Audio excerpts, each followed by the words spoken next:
The 1997 season got underway as early as it gets on March 1st at Long Eaton Stadium with the opening race meeting of the season for the Brisker Formula 2 stock cars. Races went to Scotty Scotland, Rob Johnson and the Finnekins, while the Bangor Racing saw Long Eaton's Barton boys take on a strengthened challenge from the Rotherham Steam team. But the Formula 2s were the main attraction, so take in the high-speed final as Peter Hobbs leads on the super smooth shale. Got the bit between his teeth now, he's disappointed.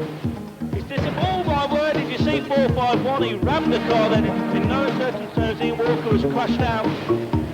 Leader completes one more up to 747 in second position, Darren Mitchell. Red flags please, red flag. Scotty Scotland's not going to win this one. He's coasting without the home straight up against the wires. And I think by the looks of things, Martin East had one or two delays also. He's not going as fast as he really should. Watch Finnegan now, he's beginning to close up. He's sweeping past the Simon Panton car. Graham Bentham 424, he's still circulating, but the leader is, and the one they've all got to chase, not number 8, Pete Hobbs, Norwich driver, first time out this season, and he's doing everything right at the moment because he's in the lead and he's got himself a decent lead at that. Here come the leaders once more. There's a back marker first of all. Mike Booth 115, Hobbs first, second 853, Chesterton 127, still third. Rob Johnson coming through now, he's moving up through, making inroads into those white top leaders, and he's up into fourth position. So Johnson, he's won here before, he's won it tonight even, and he's up into fourth place. That's the black and blue car, 824, here he comes on the home straight, moves up now into third place and sets about closing up on the Chesterton car in second place. Finnegan's now moving through. He's past Panton. Tony Critchley, 854, yellow top driver. Simon Ricketts pulls off on Sniggood. There's not been too many retirements in this race. Saying that Rick Sutcliffe 503, he's in retirement now because he's part up over on the back straight. Mitchell's still going well in the 903 car. Leader comes round, there's a challenge now for the lead, and it's half distance next time, and all of a sudden there's been a change of lead because in one bend 824 Rob Johnson has swept past the two white top drivers just for a moment. Number 8 dipped back into second place, he's dropped now back into third position because Chesterton's up into second place, but the one they've got to catch is 824 Rob Johnson, and he certainly is one of the top shell drivers throughout the country, and he's going to be very, very difficult to catch. Johnson leads. Finnegan now looks like he's moved up into fourth position. Hasn't been a particularly good night for Bert Finnegan. World of Shell champion, defending British champion. But there's something not quite right with that motor this evening because he's been off the pace.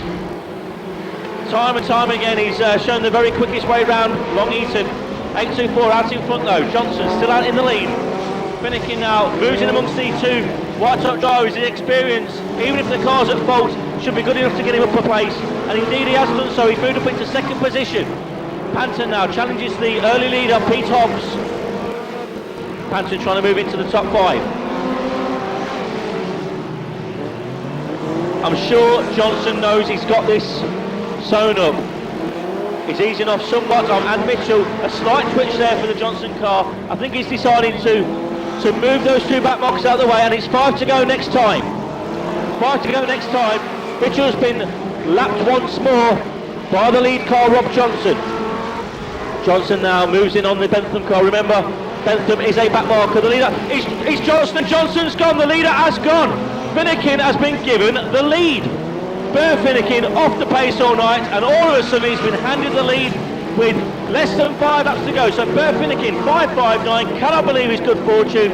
He is the new leader of the Formula 2 final. Johnson quickly climbs from the car. He'll be disappointed with that outcome, but Finnegan in the lead. Chesterton 853 in second place. Panton's moved up into third position. 127, Gary Hughes is in fourth. I would think then it's 790, Mark Taylor in fifth place. Here comes the leader. Can he believe his luck? He's been shown there's 3 to go and he's thinking, where is Rob Johnson? Maybe as he goes down the home straight he can identify the 824 car parked up facing the oncoming cars on the centre green. but Finnegan won't care no matter what. He's going to kick off this new season, I'm sure of that, with the first final win of the year. Mitchell's in front of him. Finnegan doesn't need to do anything other than complete the last few laps of this race. There's less than 2 laps to go now. Finnegan possibly is beginning to look a bit quicker around the Shaleway. 1 lap to go. Finnegan, last lap, the ball goes out. He is well clear. Smashing drive by 8.53. Matt Chesterton in second place. He's going to complete the distance, and he's going to take some valuable grading points back home tonight. The checkered flag is readied. Finnegan easing off the accelerator, and he's shown the checkered flag. A good win there by Bert Finnegan. Looks like all cars have completed the first lap. Don't think anyone gone towards the fence just yet. Mark Taylor and Daz Kitson, 2 drivers that like to mix it, and I think they're going to have a ding-dong battle throughout this race, starting alongside each other. First one to go fence was there's a car there, which is number 8. He's out of this one. He's had a good night though. Finnegan, don't forget he's a full lap handicap. He's down on the lead car, which is 8.53. Matt Chesterton, Ernie Howard, 9.52 is in second place. In third is 1.27 Gary Hughes. Adrian Hutton in fourth position, that's the 52 car. And it's the leaders coming around. Phil Woodall, 3.44, has retired to the infield. Richard Prince just about to rejoin the circuit. By the looks of things, he decides not to. The leader is now 9.53, leading from 9.52. Coming round once more, just about to pass Mr. Starter. 8.53 I should say is the lead car, that's Matt Chesterton. 9.52 is in second place. Chesterton drifts wide, there's a change of leader, it's now Ernie Howard. 9.52 has taken up the running. Using 1.27 is still in third place and doing alright at these early parts of the race. Cooper's retired to the centre green. Not had a particularly good night. Car looks very smart, but he hasn't done very well this evening. Howard leads, 9.52. In fact, it's as they are on the track, and the one making the best progress from the rear of the field is the blue top car of 8.24, Rob Johnson. Johnson now moves up into fourth position. Howard leads, 9.52. In second, Chesterton, 8.53. Third looks to be, is that 66? It looks like it is. That's Dan Quinnen. He's under pressure now from Johnson. Johnson nudging away at the back of the yellow top car. Quinnen trying to hold him off. Quinnen's no mean performer. Those 3 cars, close in it they are, they go into the next turn, but the one they've got to catch is Ernie Howard. 9.52 stood out in the lead. Kitson is some way behind, and he's half distance next time, Mr. Starter.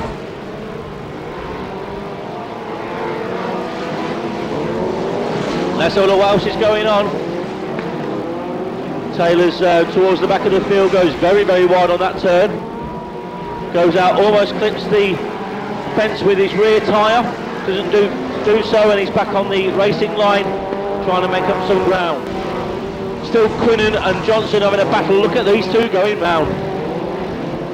Johnson's moved up a place, but Quinnen's is useful. He's a yellow top, but I think he's got bags of potential. And I think Johnson will know he's got a battle on his hands, because I don't think Quinnen's going to take too kindly to being passed. Oh, Quinnen's pulled off. 5 to go next time. Looking out for the leaders, here they come. Howard, 9.52. 52 now is moved up into second position.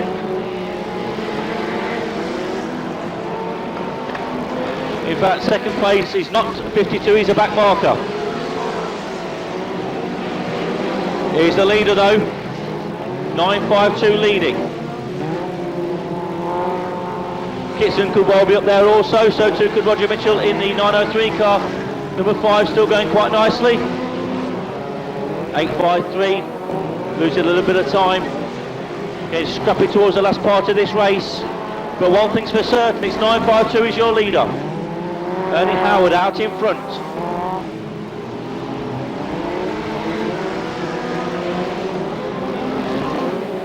Keep them going, 3 laps to go. Looking out for the leader. 9.52 still leading. 8.24, Rob Johnson in second position.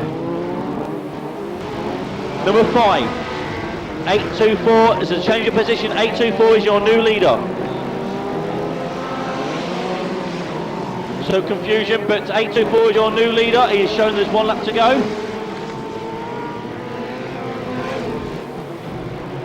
Looking out for Johnson now.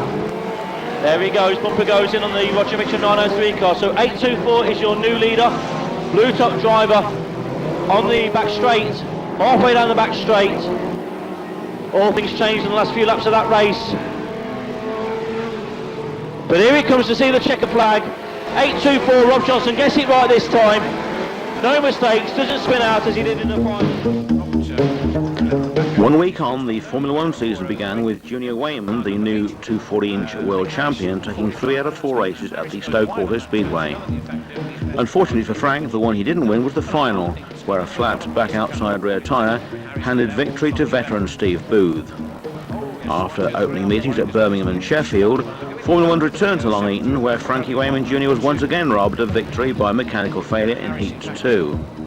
It's past Scullen, and whilst Scullen is worrying about Harris, through goes Junior Wayman as well in car number 515. Up, and the leader's gone. The leader has gone, suddenly departed there, and that means a change surely which will take place quite quickly. It's still Morris in car number 481 with halfway next time Mr. Starter, but up in, and Junior Wayman gets himself caught up there. He moved up into second place there, but he gets caught with Perry in car number 217. In fact, he's slowed right the way down. He's held Scullen back, and Wayman's pulled off in car number 515. Junior Wayman, the 45 cubic inch champion, world champion, won that title in New Zealand. A little bit fun. We've got a marker tyre now floating down the track just to add to the hazards. So a lot of casualties because Scullen's departed now as well in car number 45. Perry's decided to call it a day in 217. So there's Bill Morris in car number 481, and blasting after him Mick Harris in car number 8. So first and second again quite close. Who have we got in third position? Well, we're just about to tell you because it looks like Rob Pearce in car number 175.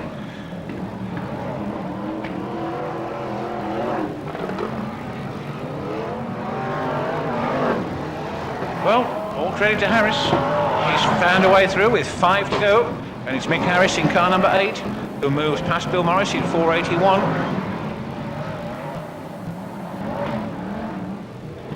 However, Rob Pearce is certainly finding his feet or his wheels, whichever it should be. 8 at 481. He's going to go slamming after Morris, and then instantly loses it, goes right out into the rough there, slides out wide, and that enabled Jeff Nichols to move up a place in car number 215, and maybe makes things a little bit easier for the number 8 car, or does it? No, it's gone again, it's 481. Well, would you Christmas Eve it? The number 8 car has in fact got a flat rear tyre, which is what made his chances, so it's Bill Morris who's back in the lead in car number 481. But for how much longer? A little bit of the old bumper jumping there. 481. Jeff Nichols in 215. And then Rob Pearce in car number 175. Nichols, in fact, is a lap down, so I didn't worry too much about that by the sound of it. So it's an as-you-were situation, despite the fact that Nichols has moved past number 481. So it's 481 still there with 2 laps to go. 481 and 175. Yeah, then can Rob Pearce, in the time that's left, get closer to Bill Morris in car number 481.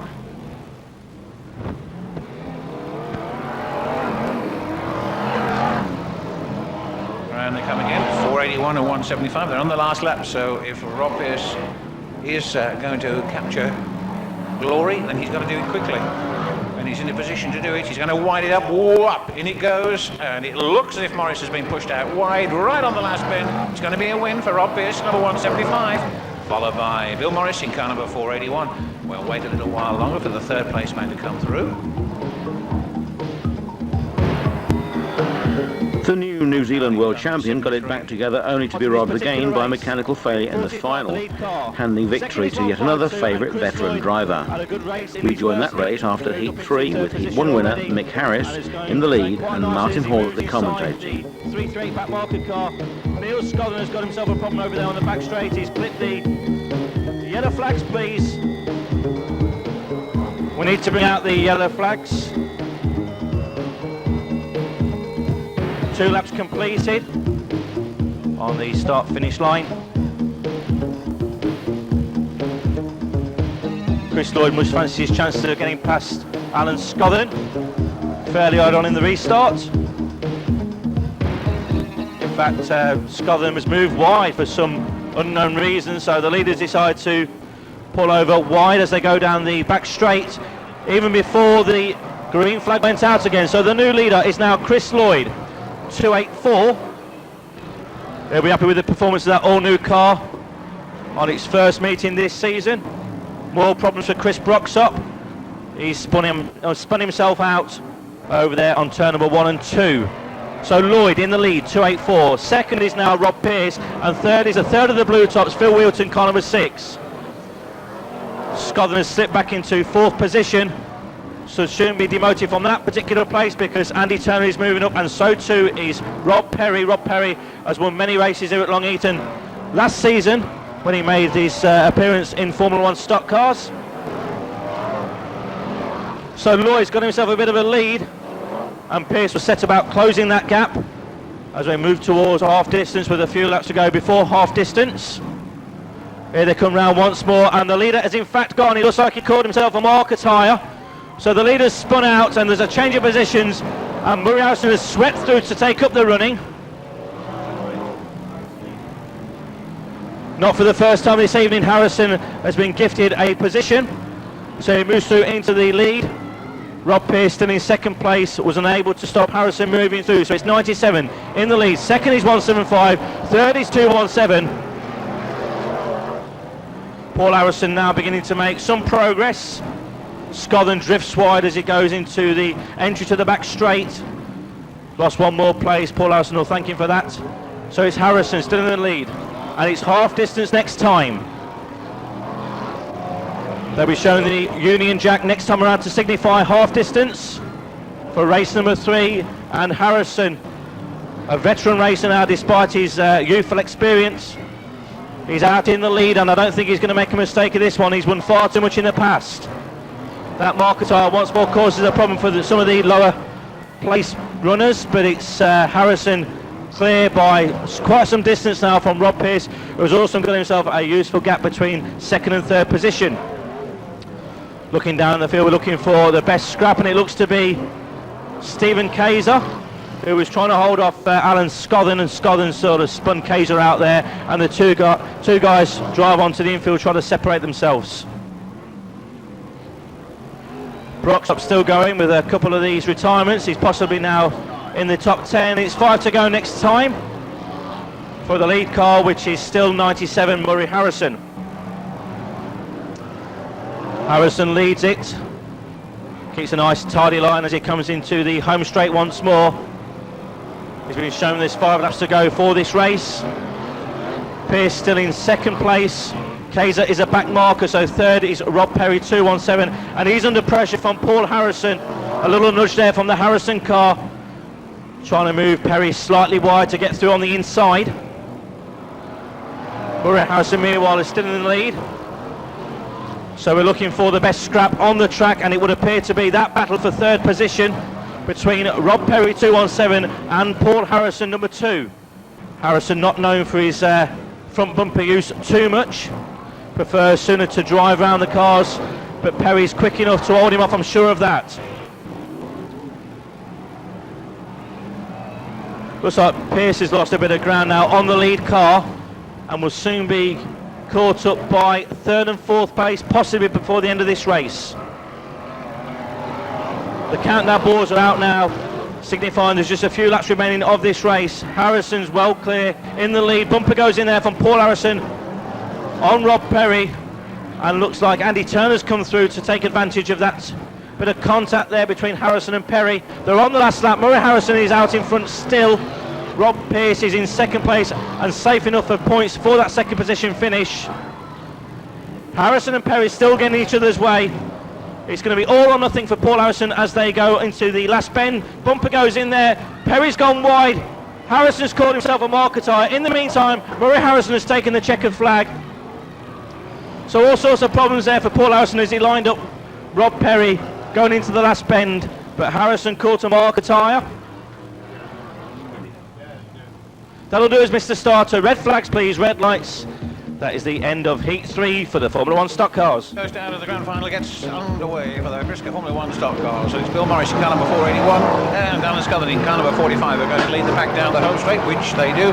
Under the toe turn, straight into the fence goes Stu Fellows down here in car number 13. And not a very good start either for Tony Williams in car number 83. Also sideline down there on the centre, as you can see. But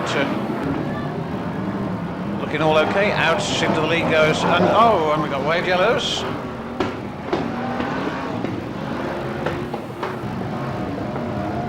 Get into contention with Scullin. In fact, avoids the attention of Bill Morris on occasion in car number 481. But the man who's having a go, look at that, nice little go there from Mick Harris in car number 8, who punted Bill Morris into Scullin. It didn't quite work as Harris wanted, but at least it was a noble effort. So it's 45, 481 and number 8, first, second and third from 403. In fourth place, Phil Stockdale. Then comes number 215. On the inside there goes Rob Cowley in car number 73. And then immediately drifts it far too wide on turns 1 and 2 and loses the ground that he'd gained on the home straight. So we go to number 8, number 45 and 481, first, second and third. 403 still fourth. Jeff Nichols up there in 215. Yes, he is indeed, along with 380 and Rob Cowley in car number 73. Fortunate for Tony Williams because he's managed to get that car moving on the restart after being held up there high and dry in the initial little event. 215 Jeff Nichols by then with Kaiser in pursuit in car number 382. Then comes Cowley in car number 73. Over on the far side, Mick Harris leads in car number 8, and he's opened up a bit of a gap between first and second places. The more experienced Scullin in car number 45, belting down that home stretch with Bill Morris behind him in car number 481, and Nichols there as well in 215. And Stephen Kaiser in car number 382 gives the Phil Stockdale number 403 car a little bit of a shove, just enough for Kaiser to go past him, and Stockdale goes wide on the back straight, and it looks as if that could well be Cowley, I think, in car number 73, who also moves past him and moves up a place. Junior Wayman's come rattling through, and that was Andy Turner in car number 488, who was on the receiving end of a real old shove there from Junior Wayman in 505, who's suddenly coming bursting through the pack like the proverbial dose out of salts. So let's just see what's happening again over on that far side. Still car number 8, Mick Harris in car number 8 from 45. There he goes, very competently driving down there from 45, and Jeff Nichols in 215. Then Stephen Kaiser in 380. 481 Bill Morris, another smack in the rear end from him from the much faster moving Junior Wayman. Bill Morris in fact tries to return that smack, but not quite able to do so. We've got one in the wires down here on the home straight. And it could be Cowley who's pulled off, and indeed it is Rob Cowley in car number 73 who pulled off with a marker tyre beneath the front end. That's put him right out of the frame, which is rather sad.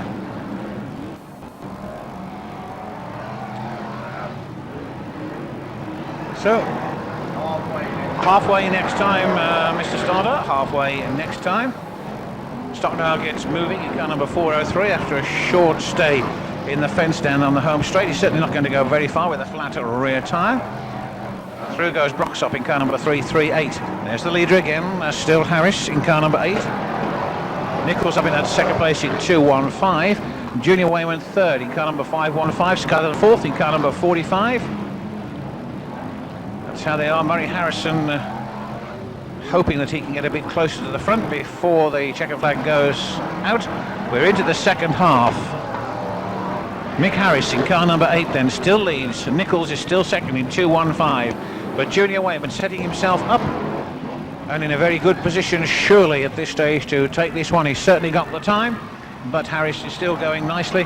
Spark, straight in over on that far side. 1, 2, 3, quite hard. That looked like Rob Perry, in fact, in 217 who went over there. We're just keeping an eye on that situation there. The other one was Andy Turner in car number 488. Cars moving over there, so the situation not too bad now then. What's going to happen? Well, let's have a look. There is Junior Wayman. And a beautiful piece of driving by Wayman, who bangs his way into the 215 car. Whoops, and Scullin goes hurtling into the wires down there in car number 45. Kaiser as well, by the look of it. Car number 515 then. And it's 5 next time, Ian. 5 next time. So all of a sudden there was things happening right opposite race control on the back straight, then more so down here under the tote board, and certainly the lower places changed quite rapidly, and they changed even more up front once Wayman got himself in there. 5.15. Junior Wayman from 2.15. Jeff Nichols. 97, Murray Harrison now third. All credit to Mick Harris, he's still there in fourth place in car number 8. Oh, and Jeff Nichols is having a go! Oh, beautiful, just look at that! Well, well, well. Quite amazing, unbelievable. Wayman's got a flat, of course, that's what it's all about, but all credit to Jeff Nichols, he wasn't going to be overawed by the occasion, flat or not. And is Jeff Nichols going to be able to carry on and maintain that number 1 slot? Well, one would rather think that he might well do so. Junior Wayman continuing to go around in car number 5.15, holding on to that second place. Those two well ahead of Murray Harris in car number 97, Mick Harris in car number 8, and Harris in fact having a go. He's having a go at the man in front of him. Oop, and that's a little bit more bumper crunching going on there from Paul Harris in car number 2. So it's 2.15 and 5.15. Whoa, and it's all happening over there. 1, 2, 3 of them again in a big pile up. Murray Harrison's away 97. And then Harris having a go at Broxop. And then Paul Harrison having a go at Morris. Shoves Morris out of the way.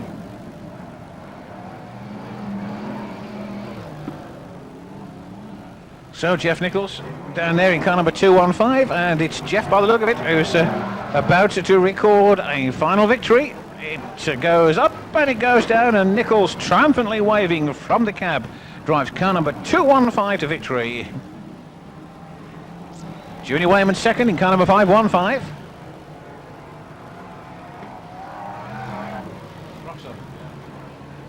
Could well be that Broxop's in third place, but we'll check that. That'll do us, Ian. Thank you, please.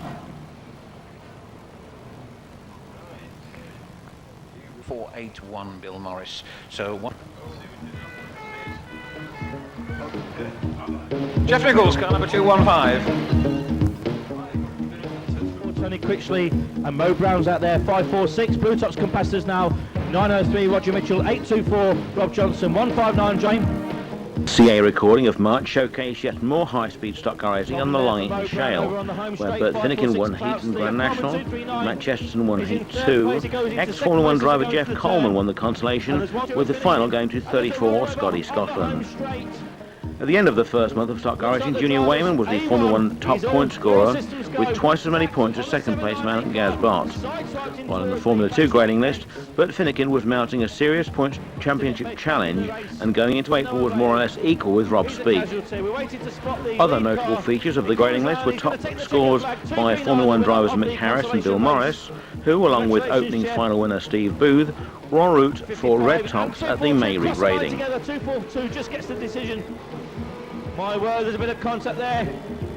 Clearly there's a problem. 7.56 or 9.4 Priest. And 1.49. And then the first of the red tops, a problem there on the home straight. 2.35. Scotland still out in front. Second Johnson, third Panton. Waiting for fourth place. There he is, Jeff Coleman, 2.39. Finnegan is moved over by Mark Taylor, 7.9. Scotland will say thank you very much. One challenge came in, but it wasn't enough. Car problems. Rob Panton with a challenge on the last pen. Scotland has won the race. Mitchell, though, the Mitchell car starts to smoke down on the back straight. The yellows once more, please. We've got a tangle there. But Howe has been squeezed by. The checkered flag goes down. Finnegan's won it. Johnson comes through into second position. 3.35 is third. 7.90. Cracking on around here at a good old pace. The month of April provided some great Formula 1 racing. Long Eaton's World Qualifying Round, for example, opening with heat wins by Mick Harris and Bill Morris, a consolation win by number 13 Stuart Fellows, and before a 5.15 Grand National victory, a most enjoyable final win for John Lund. That race comes up next. Across the line, the checker flag goes up, it goes down, and Harry takes it in car number 8. Then comes Rob Berry in 2.17, Jack Clark in 2.03, then a bit of a gap again, then comes Javison in car number 4.64, and 3.91, Andy Smith halfway next time, Mr. Starner, with a car broadside in defence over that third time beginning to run out, and indeed it's run out, because there's the checker flag, and Bill Morris takes it in car number 4.81. 53, John Lund, 5.15, Judy Wayman number 2, Harrison, and the rest are away, all the way. flag has gone down, and as you can see, lots of cars out there. This is the final in this World Championship qualifying round. No reserves, of course, allowed, and they're still motoring around there, getting to grips with it, sorting each other out. Car number 8 then in the lead in the early stages from number 45 to 481. 3 White Thompson in the pace. Harris in car number 8. Mick Harris in car number 8 going round there nicely from outside, and in car number 45 and 481. Bill Morris in that third position. Then Gary Lenton in car number 284, trouble over there for Fellows in car number 13, who loses it and then gets clipped by a passing car to make the job worse. There's a couple clambering over each other on the exit to turn 2. They're off the racing line though, so not causing any difficulties to the rest of the field, which is still motoring strongly. Vasco's Nilsgaard in car number 152, and there's 1, 2, 3 of them in the fence. Oh my goodness, and straight in there. Bill Morris in car number 481, already parked up, and straight into the back of him goes another car. We've got waved yellows, waved yellows. And we're racing again. The greens are shown, under the lights, and we're under full throttle. Car number 8, 45 and 264, first, second and third. Lenton diving through to that turn, hoping to get underneath and scuttling car number 45, and in fact 3 cars tangled on that bend. And right in the middle is one of the back markers, and then there are 4 abreast down that back straight, and all sorts of strange things happening. And more so, just in front of race control, just look at this little pack of cars. Lenton's gone into the lead by the way, car number 264. He in fact is leading the pack. Still in that second place is Scullen in car number 45. And certainly now they're beginning to get stretched out along here. It's 8 and 264, sorry, 8 and 264, first and second. Third is Scullen in car number 45. Coxwell in car number 75 gets a thump from fast-moving Starman. And it looks like we got waved yellows again, Mr. Sardo, waved yellows again. So the green flag goes down, we're underway. Field already somewhat depleted as a result of a couple of race stoppages and trouble all the way around, but the back markers there bunching up, as you can see. Sparks flying from beneath the cars as they motor around the toe turn. Another one just slid into the fence there, just under the toe board, and it's car number 8, the leader, from 264 in that second position.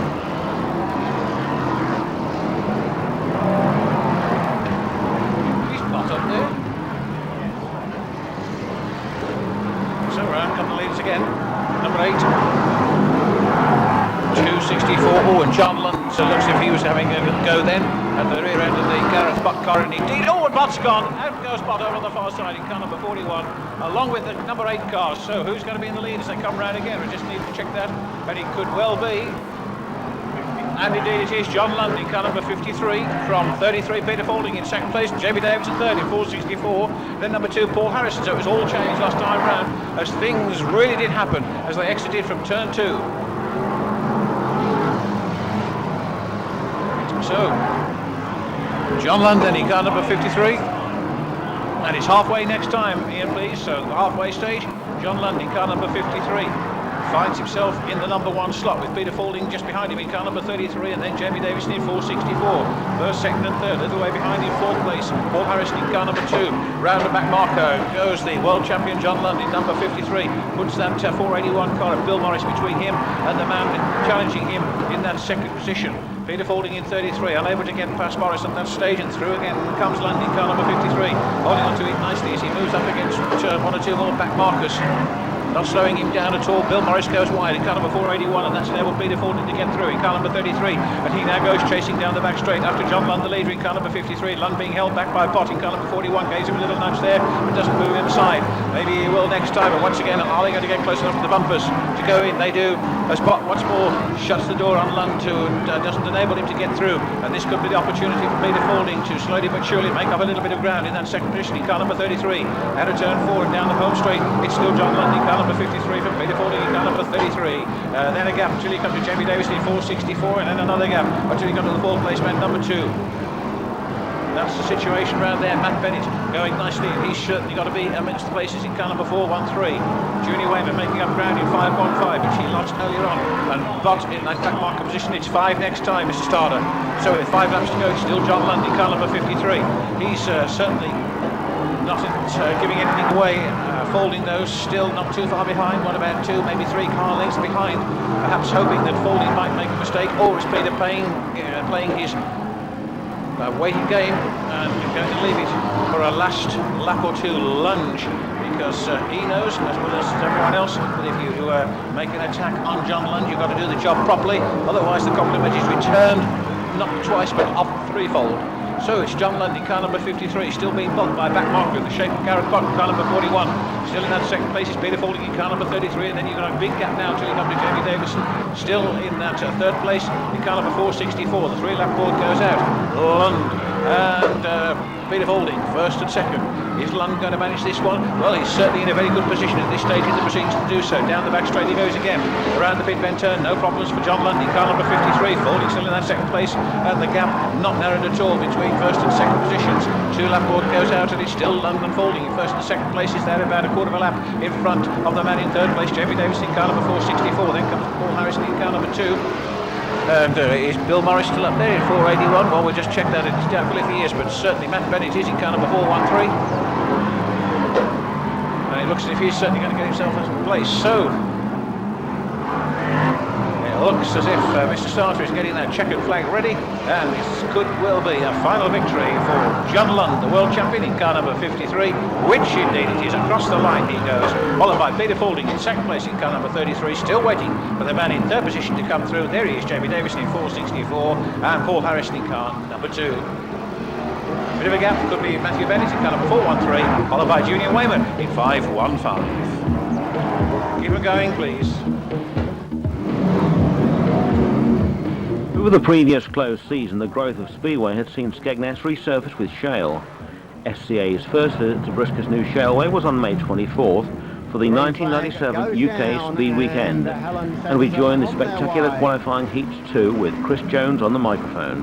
All sorts of problems down there on the turn. 45-16, H525, and it looks like 83, the other car involved in there, together with number 7. The rest of them come through, and it's number 44, Ken Hopes, in a lead position. 375, Dave Gaunt. 274, Dave Gaunt, being overtaken by 38, Jason Holden.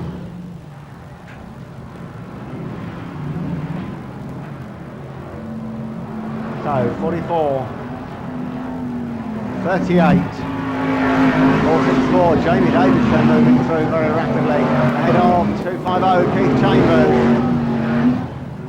I seem to remember that 274 landed up in much the same place in heat number 1, so he's not having a happy time this evening.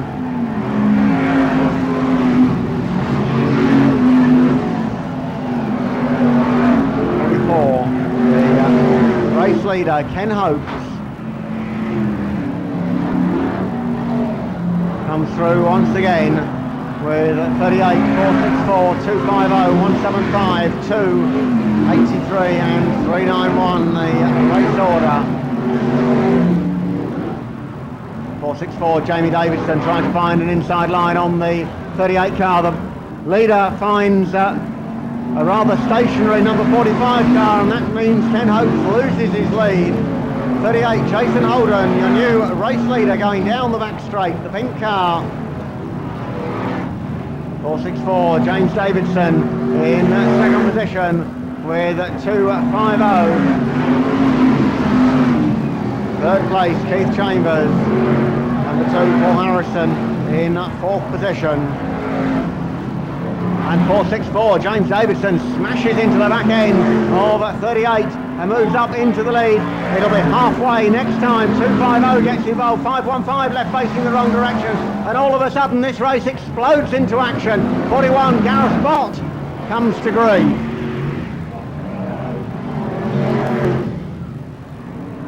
The halfway signal goes out. 464, Jamie Davidson, the race leader. 38 in second place, 391 and 2, looking for an inside line as they go down onto the back straight. It's 464 the leader, 2, 391 and 38.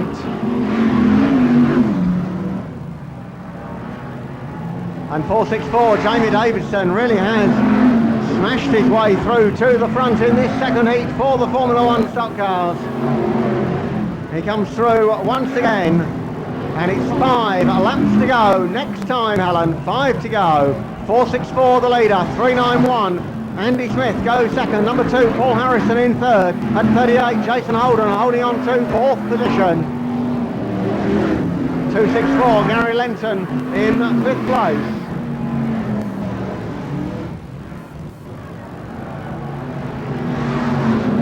Will Yarrow with problems on the town end turn. The leaders coming round once again, and 464 Jamie Davidson in a lead position. 391 Andy Smith looking as if he may have to be content with his second place of the evening. 464, 391 and 2 the race order. 38 Jason Holden in fourth position. The leaders go down the back straight once again. And the 2-lap board being made ready for 464. James Davidson, and a lot of smoke coming from the engine compartment on that car as he went past us last time. 391 Andy Smith in second, number 2 in third position Paul Harrison, and those three go through all together. And it's going to be a last bend dive as they go down the back straight. Number 2, Paul Harrison, goes into second place. He gets smashed into the back end of the 464 car. It's 391 Andy Smith who takes the checkered flag. He went from second to third to first, all in the space of the last half lap. The rest of the cars coming through. Heat 3 featured the first recorded big crash of 97. Watch out for the 264 Gary Lenton car on turn 4. Bends of the Skegness Showway. I mean, plenty of room around the outside of the 525 car, although that room's slightly reduced when one or two of them decide to have a bit of fun. Wave yellows, please, Mr. Stouter. Wave yellows. And Gary Lenton rolls it on the turn. Other items of note on Saturday night were visiting Dutchy Bert Schaap in the H525 car. Numerous Tim Warwick incidents and race wins by Wayman, Smith, Barry Heath and Paul Harrison. And last but not least, the inaugural Trackstar Crap Tyre Race. This one was open to any driver with genuine non-race tyres, with Paul Harrison winning the £30 beer voucher for the crappiest tyres going. Watch out for the extra clean tyres of Gaz Bott, who at this point in the season was organising the Ballistics Tarmac Super League. More of that later. Daisies, I don't think these cars handle too well on these.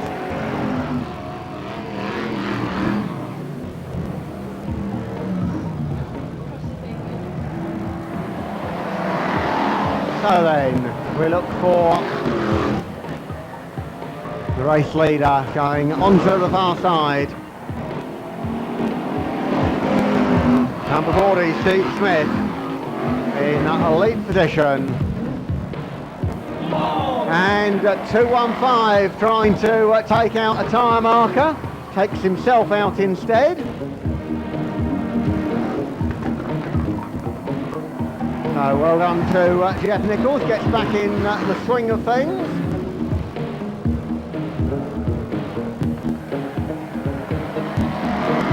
Number 40 goes out, and it's 380 Stephen Kaiser in a lead position. And just imagine if we'd got 30 cars racing on these tyres. I think that would have been really something. 380 Stephen Kaiser the leader. The battle between 307 decides to take a bite out of the back end of Gaz Bott. Ballistic.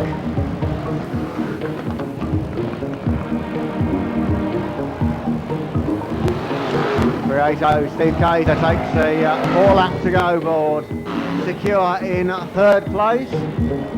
As the checkered flag about to come out, rock and roll time special. Congratulations to 380. Parks up on the track shot turn. 13 the race lead. Later. 19 Victor Simpson in Day 2 of the weekend featured Formula 2s on track. This was to be a big day for the twos, with visiting Dutchman Toon Shoot taking on Bert Finnegan. Bert was now less than 100 points behind Rob Speak in the Formula 2 Points Championship, with a better meeting average, 7 heat wins and 6 final victories. While in the Formula 1 Points Championship, Junior Wayman was on 635 points, opening up quite a lead on second place man Gazbot on 409. John Lund was now third on 406. But Sunday's Formula 1 racing went the way of Stuart Fellows, Keith Chambers and Ian Platt, with highlights of the day's top racing coming next. And it'll be a black flag for 515 if you can manage it, Mr. Starter, with a broken wheel guard.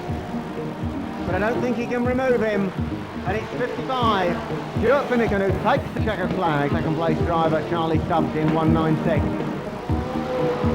Hill gets around the town end bend very neatly and puts the back marker between him and the chasing pack. And 559 Bert Finnegan and 196 get hooked up.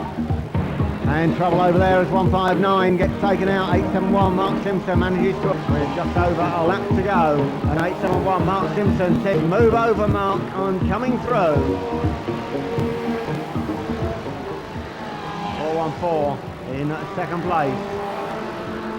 Or is it 559? Not quite certain. I have to show you that it is the winner of the race, not the highest point scorer over the 2 days. It's the winner of the race who becomes the UK Open champion.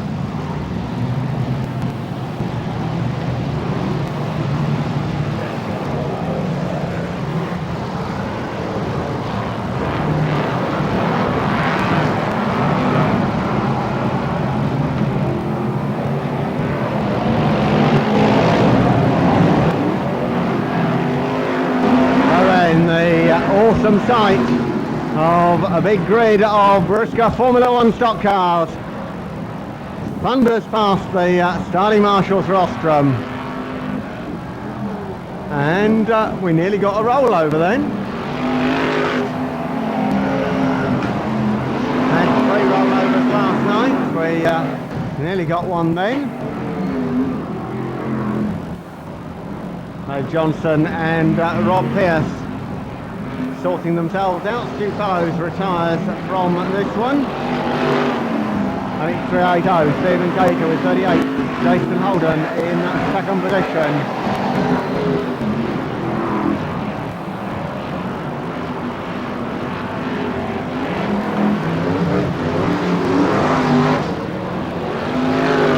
Leading star grade driver at the moment, the 250 car of Keith Chambers.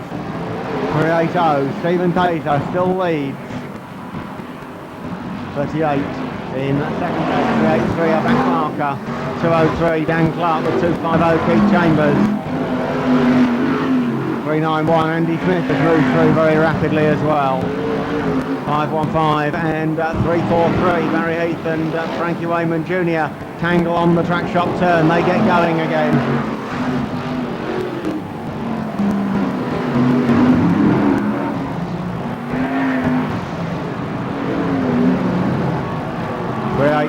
380, the race leader Stephen Taser with 38 in second position. Jason Holden 250 running in third place. 391 back in there as well. So it's 380, 38, 391. 203 and 250. Stephen Cater holding on to a useful lead at this stage.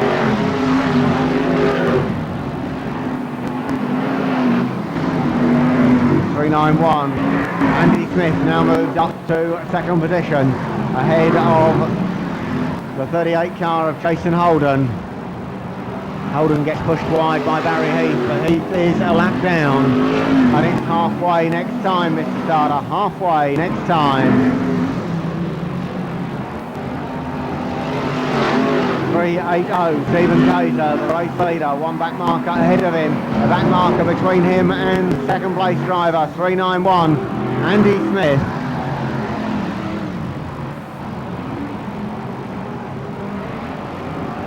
380, Stephen Taser the leader, 391 closing in all the time. Kaiser has got a problem. He pulled up on the far side, and 391 Andy Smith goes through into lead position.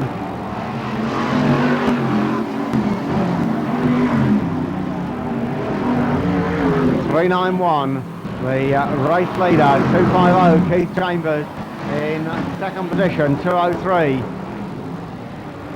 Dan Clark was in third place. Right, we've lost. The leader goes through once again. 1 lap to go. 391 the leader. 250 in second. 97 in third.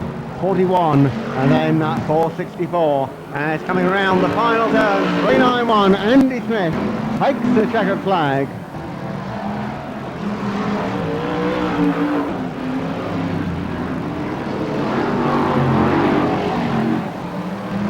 The rest of the cars coming in. Keep those cars coming.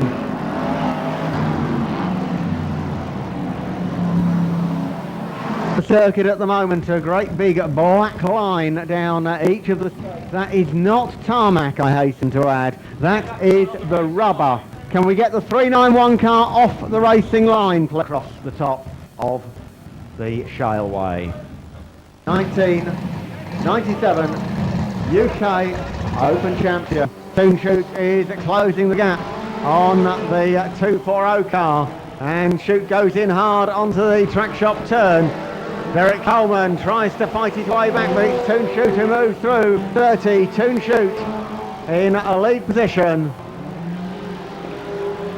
Comes around for the checkered flag.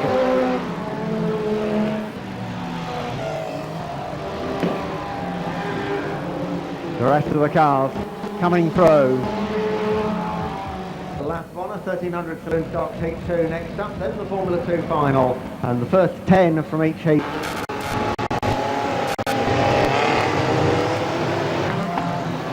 So then the green flag goes down and the Briscoe Formula 2 stock cars get underway. Tom Smart and a whole load more together with Russell Williams involved in a big pile-up on the first turn. 196 Charlie Stubbs goes round, 591 goes round, and that leaves 559 Bert Finnegan in second position ahead of 871 Mark Simpson. The 5 lap board goes out. Phil Kay, 756 the race leader. 559 Bert Finnegan and 871 Mark Simpson having a real battle for second position, but at the moment they're not catching up with the white top leader. 756 Phil Kay in a lead position. 559 Bert Finnegan holding on to second place. He gets pushed wide by 871 Mark Simpson. Simpson moves through on the inside and they go down the back straight side by side. Finnegan breaks early, looks to move in on the back end of the 871 car but can't quite find it. 871 still holding on to second place. 756 Phil Kay, the race leader, avoiding the spun Dave Brennan car, and that gives a chance to the Star Grey drivers. 871 goes wide. 559 Bert Finnegan nips through on the inside and takes over second position once again. 2 laps to go. 756 Phil Kay the leader. 559 Bert Finnegan in second, and 871 Mark Simpson in third position. Phil Kay with problems with the back markers. 93 Richie Dolman with what looks like a broken wheel on the back, still connected firmly to the car. The last lap board going out, and 559 Bert Finnegan looking to take the lead on the last lap. 756 spins it out. Number 30 now moving up into contention. 871 Mark Simpson in second. The double checkered flag about to go out. 559 Bert Finnegan, his first final victory on the Skegness Shireway. 871 Mark Simpson crossing the line in second ahead of Toon Shoot in the number 30 car. The rest of the cars coming through. 756 Phil Kay recovered for fourth position. Looks like 844 Russell Taylor, and we can say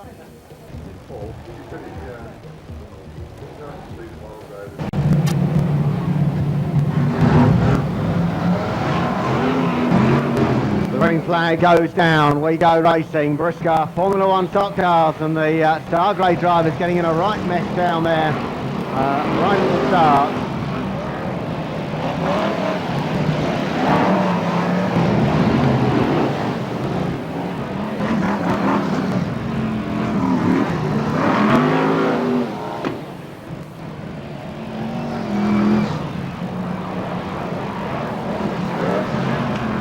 4.73, the race leader. And all sorts of troubles over there. 3.78, Wayne Handley finds the tyre marker rolling in front of him.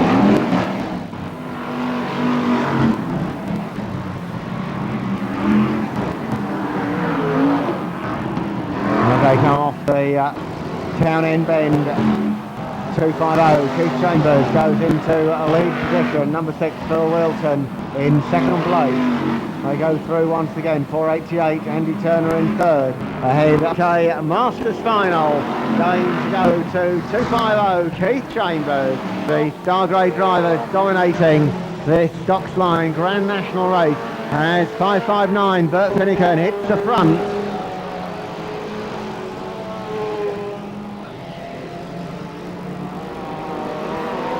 5.59, the race leader. H30 in second position.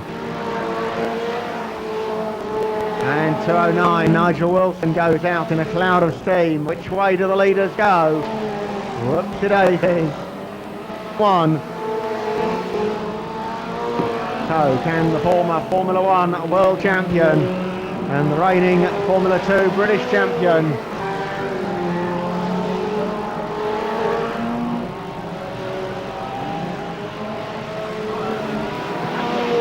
and red flag please, Mr. Stardust. The former Brisker Formula 1 world champion did a heat and Grand National here at Skegness something like about 15 years ago now, 1982, when he was a young man, and he's never actually done a heat final and Grand National double in Formula 2s, but here at Skegness.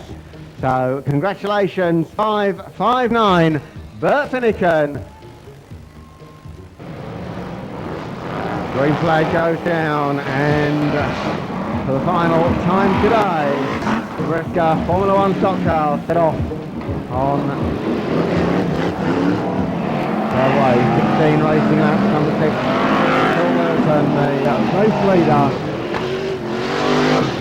Number 13, Stu Fellows, having one or two problems. And Murray Harrison and Rob Cowley have another coming together as Jazz Box bounces off the safety fence 3 times down the back straight.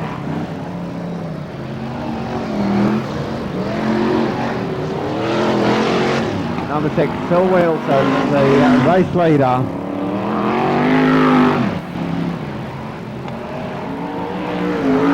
Seven, that marker, 4.88 in second place now as 41 has a problem,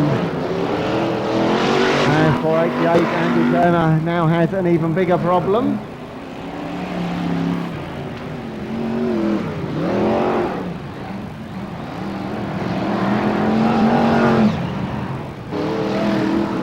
'77 Ian Platt, clear second place. And it's 5 laps to go next time, 5 to go next time.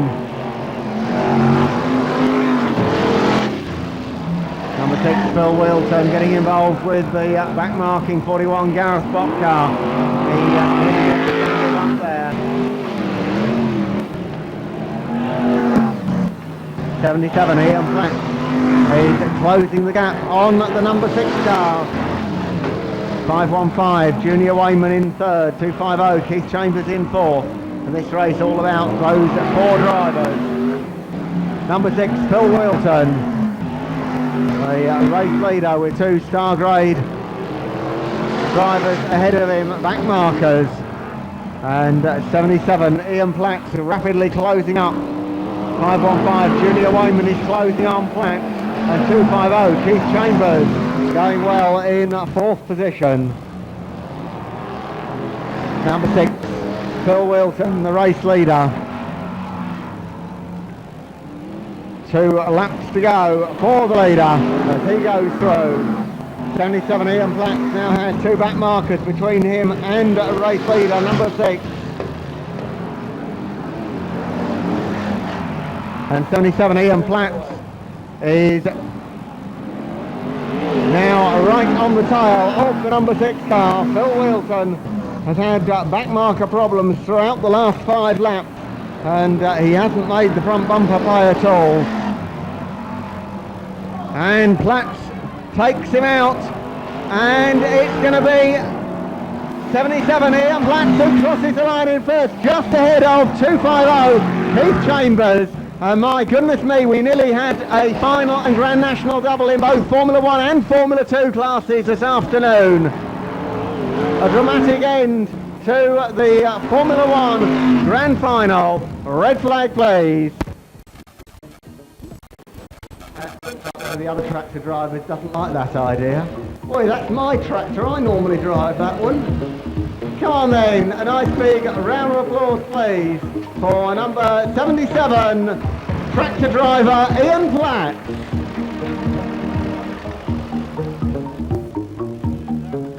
Bringing the May Bank Holiday to a close was the best instalment yet of Long Eaton's Monday Mayhem Banger series. We hand you over to Martin Horsley for the highlight of the Long Eaton Banger year. Watch out for Tony Beard and the Silver Fiesta. He was back at work 2 days later. Somebody open the curtains for 666. He's lost. No, hasn't he? Hasn't got a caravan. It's a trailer. Oh my word! It's a driver. Go on, Tony. Tony's gonna get him. Yes, he is. Go on, Tony. Go on. Go on. Oh, good old Tony. Never fails. Tony in. I think Tony's that silver one, isn't he, on the infield? That's him. Yeah. Right, a bit of a demolition derby as well, I think. Again, cheer for your favourite. Johnny Rebel's going to go in. Oh, my Lord. Who's 1, 2, 3 then? What's his name? If you're a little boy out there and your dad's not next to you, it could be your dad. Your dad could be 1, 2, 3. That's my dad. Oh, that's what we like to see. A good old fencing. Oh my word. Is he alright? Is he still got his dentures in? Steve Gould's lost his dentures. Steve Gould's lost his dentures. Na, na, na, na. We need to be entertained. There goes Tony Beard. He's having a go at me dad. Go on the green car. Turn around and ram into him. Don't let him beat you. That 161's done nothing, has it? Oh yes he has. I was just saying about 161 doing nothing. Did anybody miss that? Just make sure the driver's alright. Is he okay? It's Tony, he'll be alright. Right, there's my dad still going, 1, 2, 3. Is that it? He's still going, I told you! Go back green again! Go back green, let Tony win! Get him, Tony! Get him! Go on, son! Go on! Give Tony a cheer! He's got 2 broken legs, no shoes on, but he's still going. Now 161's having another go. He's picking on the green car. Go on, 161. Has he got him? Has he got him, Johnny Rebel? Yeah! Poor that was, wasn't it? Number 48, Tony Beard. I told you he was good, didn't I? There. Go on, Tony, go on, you can do it. Oh, he missed. Oh, what a shame. Let's see if somebody takes somebody else out big time. No. Tony's trying his best, isn't he? Give Tony a cheer. Go on, Tony, do it once more, son. Go on, son, you can do it, you can do it. Oh, my Lord. Oh, Jesus. Is everybody all right down there? Are they all right? Give us the A1, please. Oh. Yes, give them all a cheer, ladies and gentlemen, boys and girls. They are real men. Fingers Collier, give us a wave. Give us a wave, Fingers. Tony, come on, climb out. You'll be all right, son. 1, 2, 3. I think it was Jamie Mason is your winner of that race. Here he comes, the green car. Go on, Tony, stand up. Let us cheer you on, Tony. Give him a cheer, folks. Any great? Yes, there he is. 2 broken legs, his arms dropped off, but he's still waving to the crowd. Junior Wayman. 1 week after the UK Speed Weekend, a depleted entry of Formula 1 stock cars raced at Stoke, scene of the year's most exciting last lap. We join the final as Steve Smith is set to follow up his heat win. Prepare yourselves for the last lap.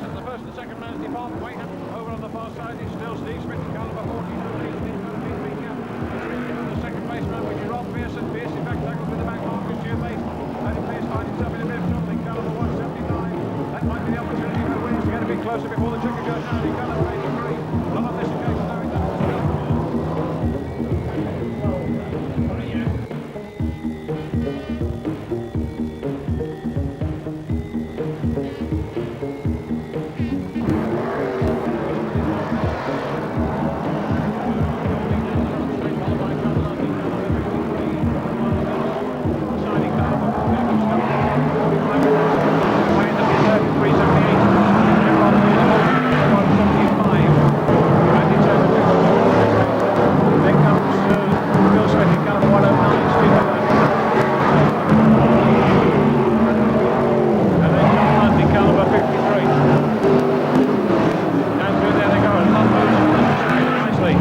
Picks up yet another place as he swept round 1 and 2 down that back straight. Sorting out going on. Steve Smith's the man in car number 40 who leads. That lead 378 and Pearson 175. Wave yellows, Mr. Starter. Wave yellows.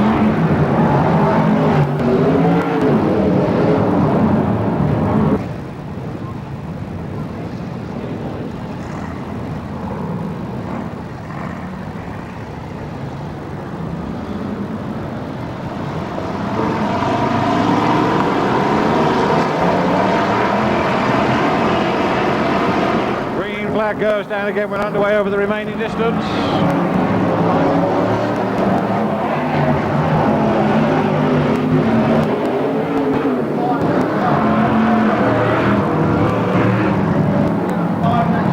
Five next time, Mr. Starter. Steve Smith still out there in car number 40. Johnson in car number 45, and then look at John Lundy, car number 53. He's got to go, somebody's got to go past Scotland now in car number 45, which he does. Moves down that back straight into 3 and 4 and goes chasing after Steve Smith in car number 40. Before that one goes out, so there's still time for London car number 53. Short the distance and past Smith in car number 40. Smith goes carefully around 1 and 2. Moves down the back straight. Rob Pierce in car number 175. He's shoved out wide, and that gives an opportunity for Junior Wayman to move up into 3rd place in car number 515. Scotland drops down into 6th place in car number 45. Then tangles Smith Pierce in car number 175, and both of them come to green. And through goes Murray Harrison in 97, and Wayne Hanley in 378. Meanwhile, up front, John London getting closer and closer to Steve Smith in car number 40. Smith is the leader. And again into 3 and 4. Smith the leader in car number 40. John London car number 53. Lund ready to make his move in that 3rd place. Somewhere behind his Junior Wayman in car number 515. And then goes Murray Harrison in car number 97. First, second, third, fourth. In that order. They move around here at the closest end of this one at a very fast rated lead. Lund doing his best in car number 40 to catch up Smith. Smith must know that by now. He hangs the tail end right out. And is it all going to depend on the last lap? It looks as if it might. Smith hangs on. John London is going to try and push him wide on this turn, which he does. Shoves him out wide. They both get caught up there. They both get caught up there. My goodness me, who's going to take this one? As both those cars go out onto the centre green. And it's Murray Harrison in car number 97 being pursued down the back straight in the very last turn by Junior Wayman in 515. And going in, so does Junior Wayman in 515. And it looks as if it could be a win for Hanley in car number 378. They come through, it did indeed. But down he goes. It looks like it. Junior Wayman goes. So did Murray Harrison. All of the departing there. And the man who was in 5th place just a lap or so back goes down to 378. Wayne Hanley. What a tremendous finish.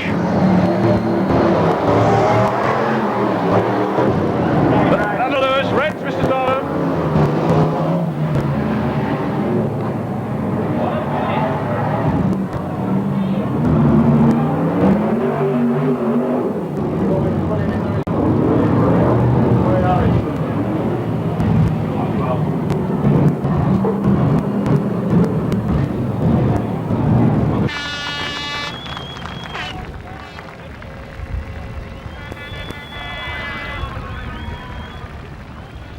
A little bit of an unconventional way perhaps to say.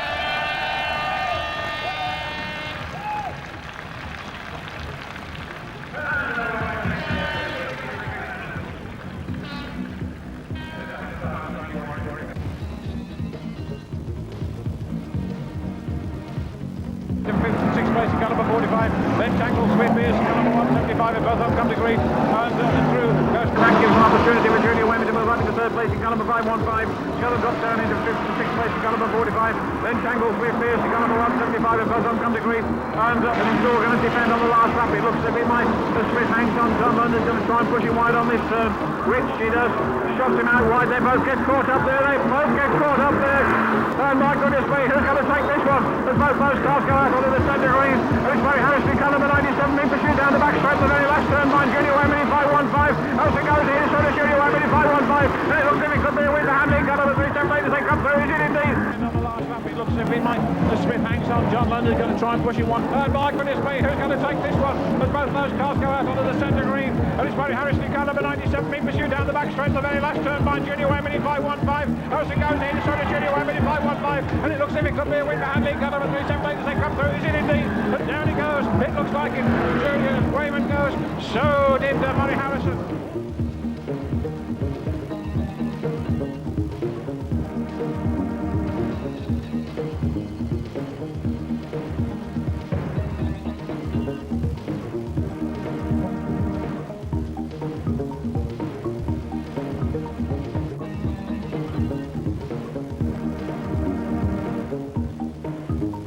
And the man who was in fifth place just a lap or so back goes down to 378, Wayne Hanley.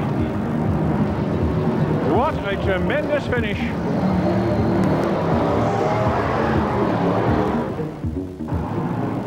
Alan Scotland's the one that goes wide this time and loses time, but he tangles with number 22. Both cars slide out wide, so it's... Along with Wayne Handley, the other mid-grader in the May spotlight was Dave Johnson.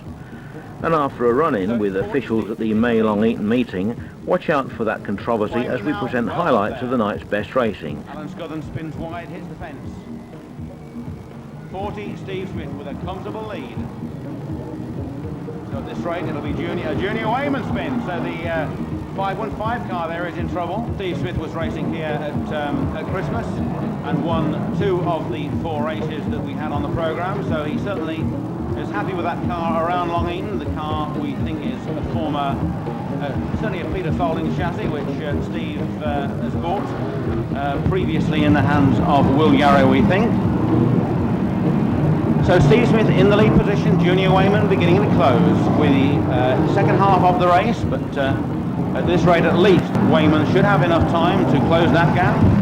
We will see. Steve Smith nearly spinning out there, Wayman nearly spinning. So it's 40 from 515 and the 2 cars now a lot closer together.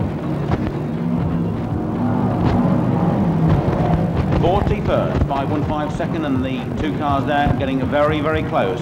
Smith slowing down, trying to hold Wayman off. And it's 5 next time, Mr. Starter.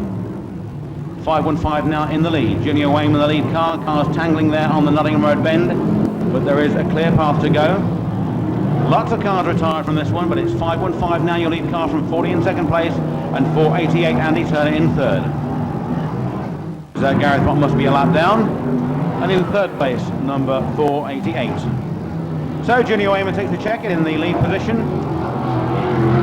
gaining the flag for second, 40 Steve Smith, and finishing third at number 488, Andy Turner. Southern third and 32, Stuart Bate in fourth. Next in line, a nicely repainted 383, Dave Johnson, who won the final at Coventry. Also 175, Rob Pearce, and 284, Chris Lloyd. Dave Johnson getting a bumper in there on Stu Bates. Johnson currently running third from 175, Rob Pearson, 446, Steve Booth. The red top slow to move. It's time, Mr. Starter. Trouble down the back straight for Gary Lenton in the 264 car, but the first 2 cars get by him without any problem. So it's 40 from 477. Brightmore and 40, Steve Smith are slowing there, and it's 175 now pressuring for the lead. Rob Pearce gets a little bit sideways, so it's 40, and the tussle now is for second place. 477, 175 and 383, all arguing over second place. 175 gets pushed wide, so it's now 383, Dave Johnson in third place, and moving up for the kill. 40 from 477 from 383. We're into the second half now, and it's Steve Smith in the lead position from 477 and 383, and it's 5 laps next time, Mr. Starter. Down the back straight, it's Dave Johnson who we're looking to now for a change of position, but will he do it? 40 from 477 and 383. Johnson moving in this time, thinking about a push. Doesn't make it, but 477 does, and it's Brightmore into the lead position. Dave Johnson following him through. Steve Smith catches the fence post. He's out of the race now by the looks of it. So it's 477 first, 383 in third, and 175 in third. And Johnson has a flat tyre. Johnson is out of this one. It's 477 now from 175 and 152. 284 in fourth place, 343, 73 and 250. Things starting to happen in this one, but it looks like Mark Brightmore could well be the winner of this one. 3 laps to go this time, and 152 in third. So it looks like Mark Brightmore's the one in this one. Down the back straight for the last time. 477 your lead car. Yellow top Mark Brightmore in the lead position, and he's coming under the checkered now. Winner of Heat 2, Mark Brightmore in the 477 car. Rolling and under starter's orders. Starter there tonight, about to give the green, and the green is down, and trouble down there in the pit bend for Mark Brightmore. 473 still in the lead position, but 319 Vic Simpson getting inside, so it's now 319, but he's spinning himself out straight away. Back 473 in the lead position, whilst Steve Kayser moves alongside. Looks like Steve Kayser coming off the turn there. 380 your new lead car, 380 from 473, and number 6 from 378, 284 and 338. First starter show number 2 for Harrison. Not so good this one for Mark Brightmore. He's struggling in this one. He's slipping down the field, but it's still in the lead position. Number 380, Steve Kayser.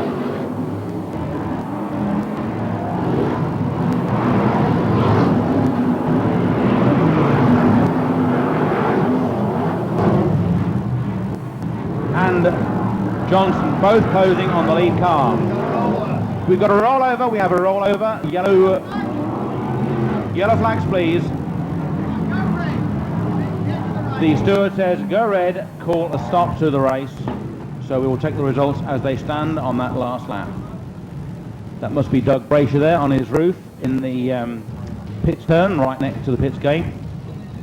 In the interest of safety, we are stopping this race, and we'll call the result as it is shown. Position 477 Mark Brightmore, 6 fill wheels at 152 and 32, 380 and 45. Blue top 383, 338, 175, 488. 22 and 13, putting the pressure on. He gets past 45 and he moves down the back straight. The lead cars go out in a tumble there off the pit bend, but still your lead car 477 in second place.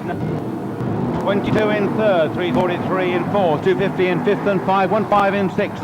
515 puts the pressure on 343. He moves through, and John Lund moves through with him. Barry he's still there in with a chance. He slips wide, John Lund comes through, so it's 477, it's 175 second, 22 third, 515 fourth, 53 in fifth place, 343 in sixth, and 250 in seventh. 477, your lead car, 175 in second, but 175 putting the pressure on and taking the lead now, 175 from 477. Cars all over the track in trouble. Keith Chambers spins out, and the yellow flag has gone out. We've got a problem somewhere on the track. The yellow flag is out. The race is suspended. For Dave Johnson over there on turn 4.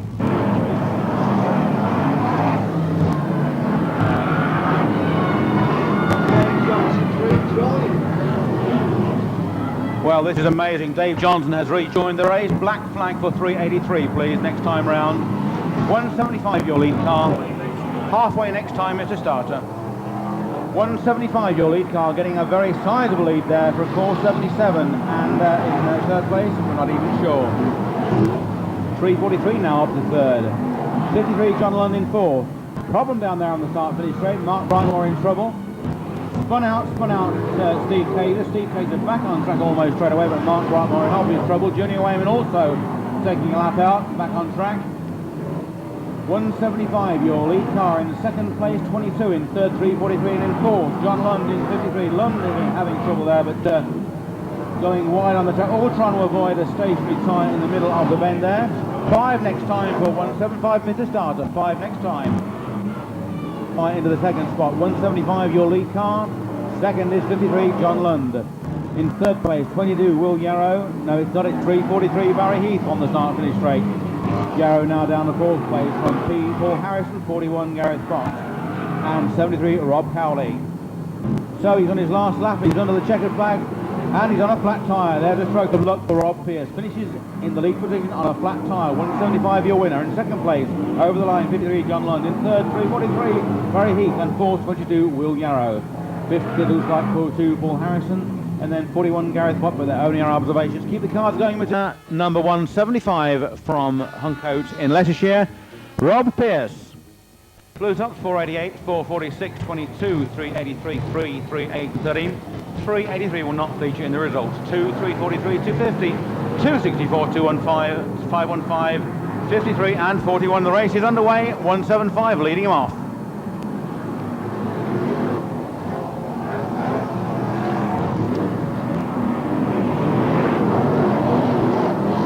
Well, Keith Chambers spun off there on the pits bend on the opening lap, so he's going to have a lot of ground to make up.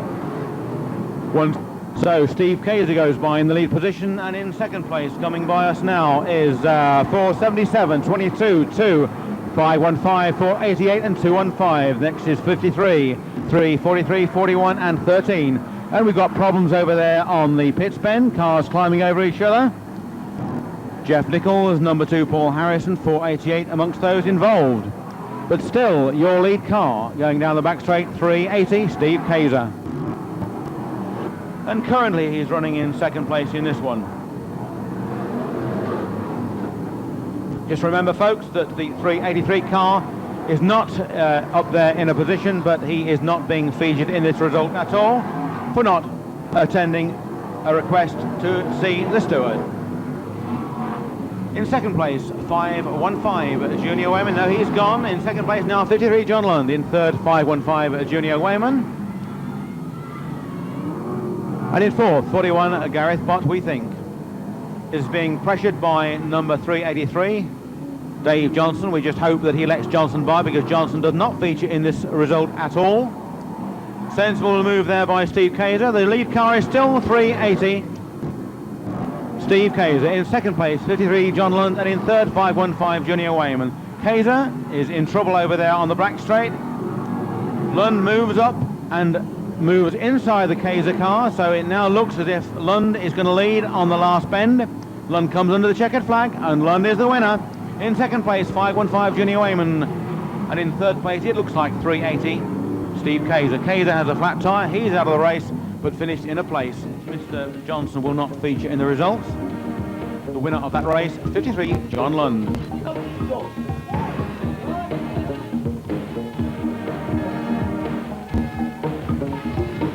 Paul Harrison in car number 2, Keith Chambers in 250, and Jamie Davis in 464. Yeah, well spread. Harrison still very much. 1 month on, Dave Johnson had made his apologies and was back winning Heat 1 at Long Eaton's Midlands Grand Classic meeting. This race session also saw the debut of a super clean Ray Witt shell car and a nail-biting conclusion to Heat 2, which we join at the halfway stage. Lined up on that occasion by Harrison again, and those two are still side by side. They're going to tangle there, and Barry Heath could take advantage of this as they go down that back straight. It was Barry Harrison on the inside. He almost got pushed out, and in fact it was Heath who took the worst of that little lot. He got number 343, and it's 5 next time, Mr. Starter. So with 5 laps to go next time, Dave Johnson way out in the lead in car number 383 from 44. Kept Harrison third in car number 97, and then comes Scullen in car number 45, and he once again tackles with Cowley. He zigzags down the back straight. Cowley goes off. So does Keith Chambers in car 73 and 250, and all sorts of things happening on that set. Harrison in car number 97. That's how they are as they come down there. And Jamie Davidson now having a go in 464, and Scullen's on the receiving end, and both of them in fact tackle up on 3 and 4 on the big man turn, and that's probably put them both out of contention as cars 137 Andy Jacklin and number 6 Phil Wilton go bombing by. Johnson's going to take it in car number 383. Keeping that car very much online and on song, and it's halfway next time, Mr. Starter.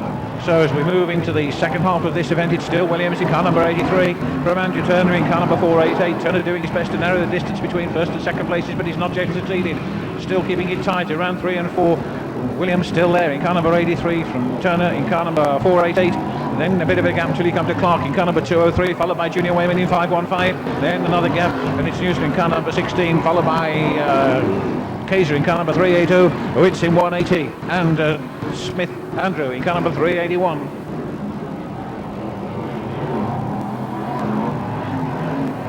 Well, this is a good drive from Turner as well in car number 488, keeping the pace going very, very nicely. 83 and 488. Junior Wayman moved up into the third position in car number 515. But it's 5 next time, Mr. Startup, so with 5 laps to go. Turner now getting a little bit close. In fact, he certainly struck home there, and he's going to have another go. Tries to push Williams wide in car number 83. Doesn't quite happen for him. Then Turner himself has a problem with the back marker and a couple of marker tyres, and that's given the opportunity for Junior Wayman to move right up in car number 515, and he's going to try and power his way around that turn on the inside. It's Junior, he could be getting away with it. He's slotting himself on the inside, and there's problems over on that back straight as Junior moves up there, and Turner's going to have a go at Junior. He doesn't manage to push him wide on that occasion, but at least he was having a go, and he's still having a go. Meanwhile, Williams is still up in front in car number 83, followed by Wayman in car number 515, and then Turner now in that third position in car number 488. Dan Clark fourth in car number 203, and then a bit of a gap until you come to Smith in car number 391, and Witz in car number 180. Can Turner hold on, because Junior Wayman's getting closer and closer each time round. Williams in car number 83, though, whatever happens now, he's certainly done well in this event. Kept his toe down, driven a good, cool, competitive race. Doing his best now with just 2 laps to go to keep Junior Wayman at bay. Car number 515, he's there in that second place. Williams still in the lead in car number 83 from Wayman in 515. And the number 488 car, Andy Turner in third position, followed by Dan Clark in fourth place in 203. Still Williams, though, as the last lap board goes out, so if it's going to happen, it's going to happen on this turn as Williams powers his way into the last lap, around 1 and 2 for the last time. Sparks flying from beneath the Junior Wayman car as Williams holds on all the way down that far side. Wayman winding it up. Is he going to have a last lunge at that car? Yes, he is. But is he going to be able to get through as Williams holds on? It's going to be neck and neck as they come into the home straight, and Williams hangs on, and he's done it. He's done it just about. Just about, but he was there. A nod from the steward's box confirms that Tony Williams was there in car number 83. Ladies and gentlemen, he's on the way round for a richly deserved round of applause from everyone around this raceway. The winner of that event for the Briscoe Formula 1 stock cars, driving car number 83 to victory, Tony Williams. The rest of the meeting saw a 10-car consolation and a surprise Lund retirement, and an easy Rob Pearce win. And the 20-lap Midland Grand Classic, scene of another easy win, this time for Dave Johnson, with an exciting last lap decider for second place. Once again, a marker tyre rolling its way. Impacted a bit too quicker than some of the cars down the straight, badges across out of harm's way. Oops, and there's all sorts of trouble there. Tony Williams caught up in car number 83. He's one there. Dan Clark looks like the other one in car number 203. Oh, there's something going to happen on that far side, and indeed it does. It jumps, puts the bumper in hard. Away goes 44. Ken Hopes into the fence. He also moves aside. Wilt in car number 6 takes over. So it's 383. Dave Johnson who goes into the lead, followed by number 6 Phil Wilt in that second place, and Rob Pearce now third in car number 175. Well into the second half of this event, and Johnson certainly stamping his authority on this one, no doubt about that, in car number 383, with 5 next time, Mr. Starter. So with 5 laps to go, Johnson's still there in 383 from number 6 Phil Wilt in that second place, and Paul Harrison in car number 2. Then Barry Heath, I think it is, in car number 343, followed by Junior Wayman in 515. Off goes Andy Jacklin to the safety of the centre green in car number 137. Tim Warwick limping around the outside of the track with a flat rear tyre in car number 307. That's obviously put him right out of contention indeed. Taking another look then, and Johnson certainly now pulling right away. Oh, and Junior Wayman's going to go in hard there, and he did. Was it Junior? Just have a look as he comes through again. Indeed it was. Junior Wayman in 515, putting Barry Heath well and truly away in car number 343. Barry Heath shoved really wide, and through went Junior in car number 515.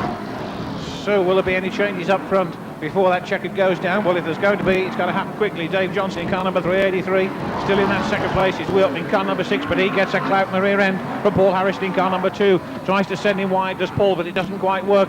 and Wilton's still there in car number 6, but here comes Junior again, and this time he really ladles it down that back straight, but doesn't have to use the bumpers. Wilton goes wide, and so does Harrison, and Junior nips through in car number 515 to take that second place. Dave Johnson still the leader though in car number 383. Meanwhile, a little bit further back, that's Jamie Davis in 464 having a go. Bill Morris in car number 481. Off goes Rob Newson to the safety centre in car number 16, and went on to the last lap. It's Dave Johnson in car number 383.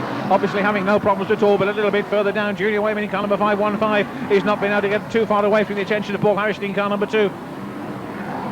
And in fact, Harrison winding it up to have a go, and he does a go into and out of the fence they go. It was a good effort. Johnson takes it. 515, number 2. And Andrew Smith in car number 391 coming through to gather one of the 4th places right on the very last lap. But a gallant effort for Paul Harrison in car number 2, who did his best to put Junior away. And we've got Andrew Turner in car number 488 having a go there. And we could have the Reds, Mr. Starter, please.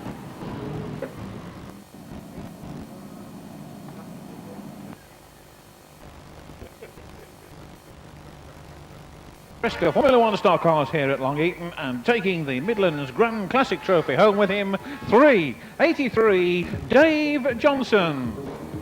No problems as far as the first and second bends are concerned. As the heat comes on, Dave Johnson, remembering car number 3, had come to grief right by the starters roster, but fortunately off the racing line. A rain goes out of that position, so those 2 cars remain right under the total board in the middle of turns 1 and 2. They're going to get clobbered, and indeed they are, moving around here very, very rapidly. Bill Wilton in car number 6. Oh, and again the sparks flying as bumpers going, and away goes Hopes this time in car number 44, on to the last lap.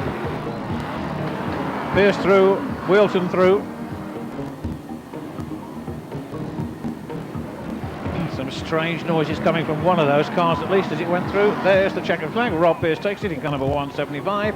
Whoops. Barry Heath again in car number 343. Down it goes for Phil Wilton in car number 6. Junior Wayman in 515. And a 391 Andrew Smith. The 1997 World Championship ended the semi-final stage on July 12th at Long Eaton Stadium. Adrian Blackwell was on hand to analyse the first semi-final grid. Turn, the green flag goes down and the semi-final is underway as they come around there, and it's Jamie Davis in car number 464 who looks as if he's going to try and get through down the inside, but he doesn't, and he's in back. Good evening and welcome to the first of the 1997 World Championship semi-finals. Sponsored by Stocks Line, we're here at Long Eaton on a balmy Saturday night for the first of the big races. Looking down the grid, we've got the defending champion John Lund sitting on the pole position, and alongside him it's the 464 car of Jamie Davison. Perhaps on paper this was not looking the best of the semi-finals with Bradford, good quality grid of cars, but here at Long Eaton there are some fantastic runners down the grid. Looking further down, you've got first timers like Steve Lewin in the 129 car, Steve making red for the first time in 1997. You've got 203, Danny Clark had an excellent performance in the British Championship at Buxton. And then down the back of the grid you've got the 1989 world champion Ray Tilsley. Ray racing this year in limited appearances but at the hands of a Peter Folding car. We're looking set for a great semi-final here at Long Eaton. Who knows who the winner will be? Maybe it'll be John Lund, maybe it won't. We'll have to wait and see. Behind Alan's car we can see the number 40 of Steve. Pre-meeting, Adrian was in the pits and talked to man of the moment, Gareth Bott. Bott's Tarmac Super League had its first practice at Hensford the next day, which proved to be the last anyone ever heard of Ballistic Motorsports. Row, Gaz Bott in the 41 car. Gaz, a favoured position inside second row? I think it's better than most on the night. Should be interesting, but I think you've got to do it all on the first corner, haven't you? So is that your ploy then, to take out Mr. Lund first bend and get rid of the current world champion? Well, not really, but the thing is, it depends how quick he is out the corner. The thing is, if I'm not quick enough, someone's going to get me, so I've got to go first. You've had quite a good season this season. You started off at Superstar in the first regradings. Yeah, we started off all right, but we lost the momentum. With one thing and another, we had a few problems with the car, been very busy at work and other things on my mind as well, so I should think, to be honest with you, I'll tell you now, I think this will be, this and the European, if we get in the World Final, probably be my last meetings this year. That'll be it. Formula One, that'll be it. Right, so you're out of Formula One by the end of the season then? Definitely, yeah. I've got more pressing priorities, business, neglecting the business being one of them, and it's just too much time involved in racing a Formula One these days. Okay, so what will you be happy with tonight at the end of the race? Well, I think I mean, to be honest with you, there's absolutely no pressure on, because if I don't finish tonight, it just means I can finish the season a bit earlier. But yeah, if I got in the first top 3 and got in the first couple of rows at Bradford, that would be very nice. But as I say, that I'm not bothered, so it doesn't affect me in the slightest, fortunately. Okay, well that's the driver of the 41 car, Gaz Watt. Gaz, good luck anyway for tonight. Thank you very much, Tom. Behind me we've got the 53 car of the current world champion, John Lund. John, of course, racing a single car this year, just one car for both services. John took an excellent win at the British Championship at Buxton earlier in the year, on tarmac, against the tarmac specials in a shale car. John, of course, races all over the country, and Long Eaton is one of his more successful tracks. He's had some good times here, of course he's had the bad. But I guess on paper we're expecting to see John Lund in victory lane tonight. However, this is a semi-final and anything can happen. Okay. Yep. Here we see the car of 464 Jamie Davidson. Jamie just bringing the car back from its pre-race scrutineering. Jamie, of course, sits alongside John Lund on the front row. Rumour has it that he's retiring at the end of the year. Maybe a good result tonight and a good result in the World Final might make him change his mind. Jamie, of course, racing a Peter Folding shale car there. It's got coilovers all around and quite a potent little motor under the hood. Stocks line. And first onto the grid is the current world champion. It's 53 John Lund. Semi-final. Nonetheless, Lund stayed in control right up to the flag, despite a track full of action. Davidson hung in for second, with Bob Pearce fighting his way up to third.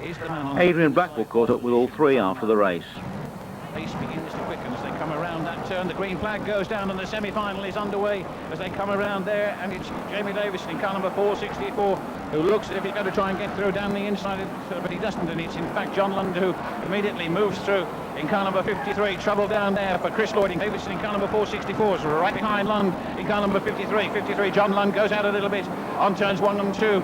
And Jamie Davidson tries to get through in car number 464 but fails to do so. The rest of them herring after them, but the 2 lead cars pulling right away. Gareth Bart in car number 41 had trouble making up ground. These cars around this track. Rock Stop goes in there, straight in car number 338, Total very competently indeed. A gap between 3rd and 4th place. John Lund in car number 53. He goes around that turn there with the number 464 car of Jamie Davidson in that 2nd place. Rob Pearce 3rd in car number 175. Then 203 Dan Clark, 256 Mark Webster's next in for John Lund in car number 53. Over the line he goes, ensuring himself a front row position to defend that title at Bradford. One of John's favourite tracks. He's been doing well there this year. Obviously happy with this win. That's it. Anyway. Okay. Okay, we're talking to the winner of this semi-final, John Lund. John, congratulations. You must be pleased with that from Bradford. I'm very pleased with that. I always regard semi-finals as a bit risky, really. And the last semi-final here, I ended up in a girder just a couple of yards down the straight. So I'm very, very relieved to finish. You're having a good tussle there with Jamie at the start. Yeah, Jamie was going really well. Just I managed to get a few cars between us, and you know, it gave me a bit of a breather, so I didn't have to drive defensively. So. Were you worried about it when they yellowed it? We saw several people further back down the grid overheating. Were you having any trouble with your car? It was quite warm. I've tried all sorts of ways to keep it cool, and I found the best way is just to stop it straight away and then restart it on the restart, and it usually doesn't get any hotter then. Okay, now you're looking forward to Bradford. You surely must be. Results there this season have been very good for you, with a heat and final double back in May and a Grand National second from that as well. World Final's totally different though, isn't it? And no doubt there'll be some good drivers on the front row with us, and they'll all want to win. So, who would you like next to you at Bradford, and who wouldn't you like behind you? I'm not really bothered. I mean, on a World Final, everybody's a danger. You've got to regard everybody as a potential danger. So you just got to drive your hardest and go for it. Well, I guess they're calling you up for presentations now. So congratulations to John Lund, and good luck at Bradford. Thank you. Thank you very much. Thank you, John. So Jamie Davidson steps forward to accept his award for 2nd place, and that guarantees him a 2nd row start at Bradford. Photographers down there are all doing a good job. Jamie just getting the kids in there as well. All part of the family atmosphere that is Brisker Formula 1 stock car racing.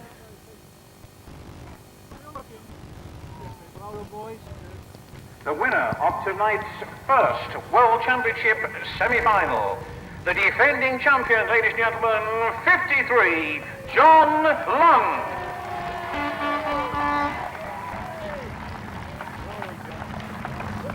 And John Lund steps forward to accept his award and the checkered flag.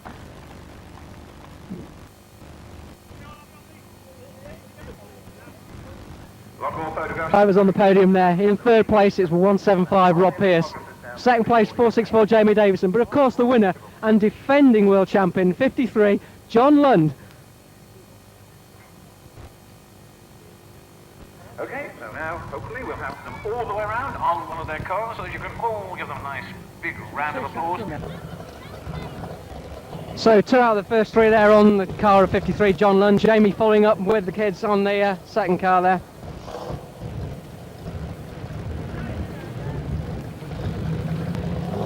So away they go for the applause of the crowd.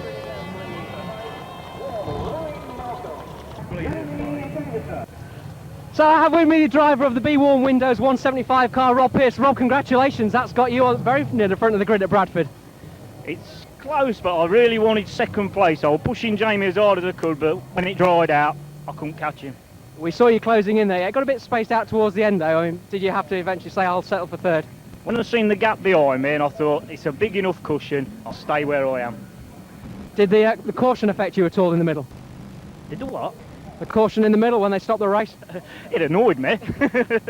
I mean, it was unnecessary, I thought, personally, but I don't know whether there was a lad hurt or not, but there you go. One of them things, isn't it? Right, well, how do you rate your chances at Bradford? Is it a circuit you like?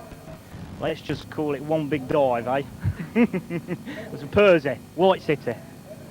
That says it all, does it? Well, that's a very happy driver of the 175 car, Rob Pearce. Congratulations, Rob. Thank you. I'm with Jamie Davison, the driver of the 464 car. Jamie, you ran off from us there. There's no escape, I'm afraid. Are you happy with second place there? Over the moon with it, yeah. You were racing John Lund very hard at the start there and got in front of him a couple of times.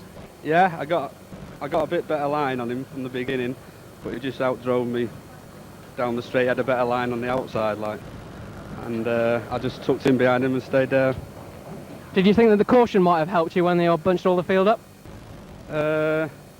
It got rid of the dead cars, which makes it a bit easier. Did you have any problems with overheating the engines? There were a few drivers further back that were losing a lot of water on the track. It got warm when we stopped. I switched it off, left it for a while, then we started up and the temperature went back down to normal, so it was all right then. Are you pleased to be on the second row at Bradford? Is Bradford a track you like? I've not raced there this year. Well, okay, what about in previous years then? It's not too bad. Not more I can say about it, really. Great, well, that's a very happy driver of the 464 car. It's Jamie Davison. Jamie, well done and thank you very much. Thank you very much. A last bend, a lunge from the man in second. The rest of the meeting saw the consolation won by ex-Long Eaton Saloon Stock champion Gary Utley. And then the Harold Boston Memorial Final was won by Dan Clark, with normal service being resumed with the Junior Wayman Grand National victory. Positions at the back of the pack, and some of them getting into all sorts of trouble. Not the least Jamie Davison there, who literally pushes and bumps his way through. Dan Clark, though, driving well in car number 203. Steve Smith not giving anything away, mind you, in car number 40. Dropped down just a little bit on that turn. And now it's Dan Clark's turn to show his authority as far as this one's concerned. Begins to pull away and open up a bit more. And wave yellows, Mr. Starder. Wave yellows, please.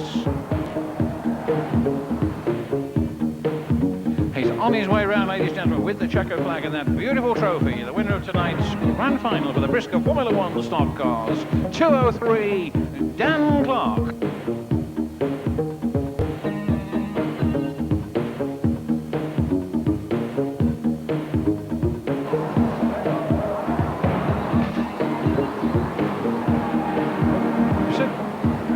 Who's that? It's Tilly, I think, that's disappeared over on the far side in car number 9, and Barry Heath having a little bit of a go there.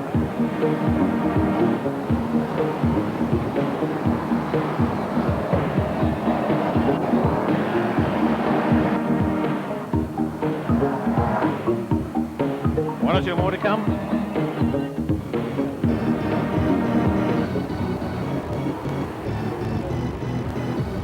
The semi-finals and the Bradford Stock Car season in particular came to life on Sunday, July 27th with the best Formula 1 race session yet of the 97 season. As predicted, the second semi was far superior to the Long Eaton event, although the Sunday afternoon staging and a multitude of support formula made this one somewhat of a marathon for spectators. After a twice restarted opening heat starring all-time crowd favourite Dave Beresford and won by Matt Bennett, stand by for highlights of the regular season's best F1 stock car race and the second World Championship semi-final. In particular, check out the awesome track craft of 391 Andy Smith. We've got problems over on the far side with 493 and 243 slipping and sliding all over the place. Meanwhile, back up front, it's still Sean Tilley in car number 94. To take the Dutchman out as well, it doesn't quite work. Beresford goes through in car number 260, and so does the 464 car. Oh, and Jamie Davidson has a little double. There's the checker flag yet again. 464.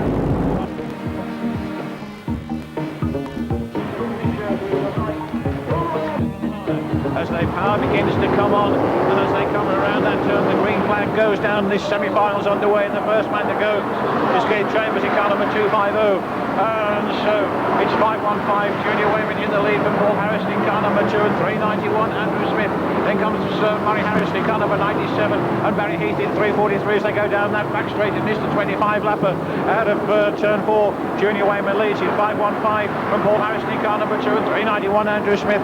A little bit further down, they've stretched out, there's no real aggro going on. We've got to number 2, Paul Harrison in third place, Murray Harrison fourth in car number 97, then comes Peter Balding in 33. Murray Harrison goes a little bit wide on the Bradford turn, and that's enabled Peter Balding to get through in car number 10. Meanwhile, there's no problems for the leaders. They're circulating quite quickly, and Junior Wayman is opening up quite a gap in car number 515. However, Andrew Smith in car number 391 is still there. He's going to take avoiding action. There we got one right over. Wave tell us, Mr. Starter, we've got one right over there. Andrew Smith in car number 391 is still there. He's going to take avoiding action. There we got one right over. Wave tell us.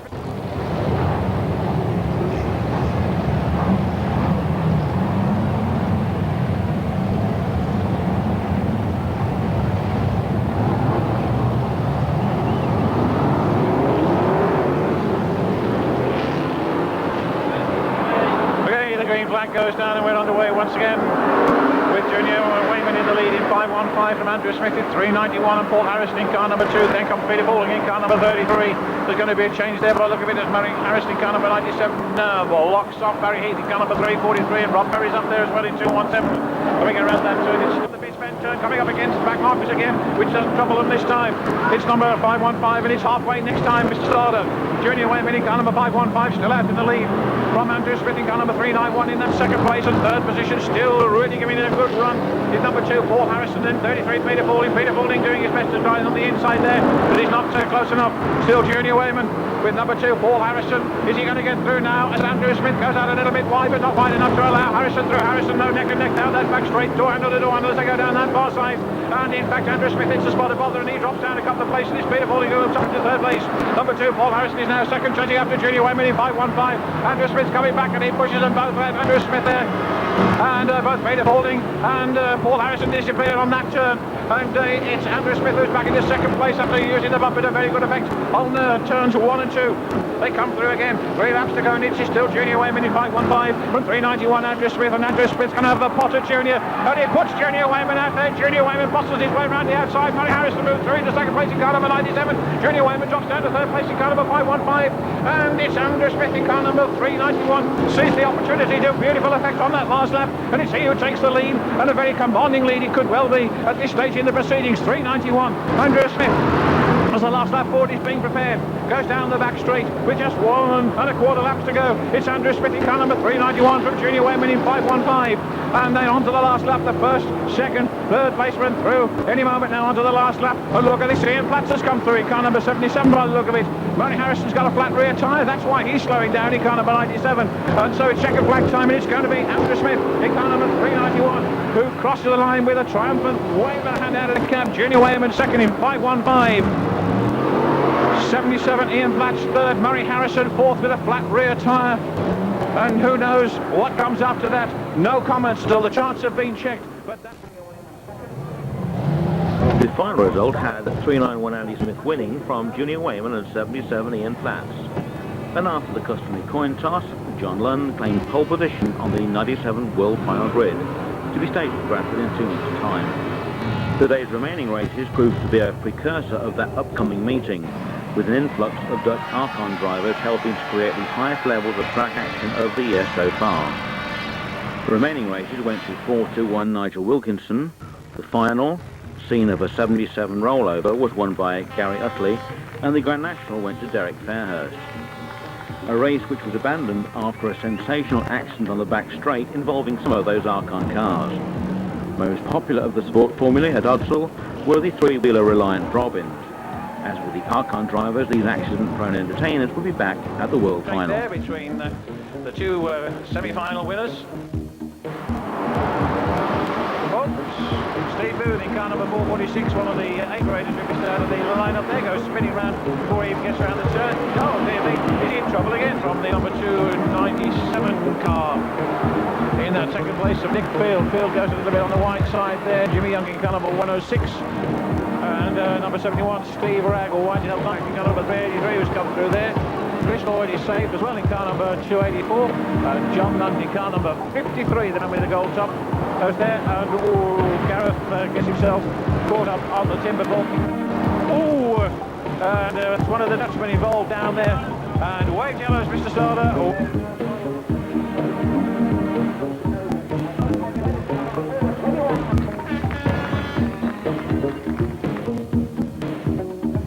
Black and white ready, up and down it goes. Fairhurst the winner in car number 218. Jacklin could well be up there in 137. A very good performance from Andy Jacklin if that is proved to be the case. Rob Perry in 217, Matt Benning 413. Andy Turner in 488, Andy Jacklin in 137, 203, Dan Clark 338, Chris Broxoff 52, Craig Howe 22, Will Yarrow 83, Tony Williams. And the number to make progress through the field, which they've already started to do.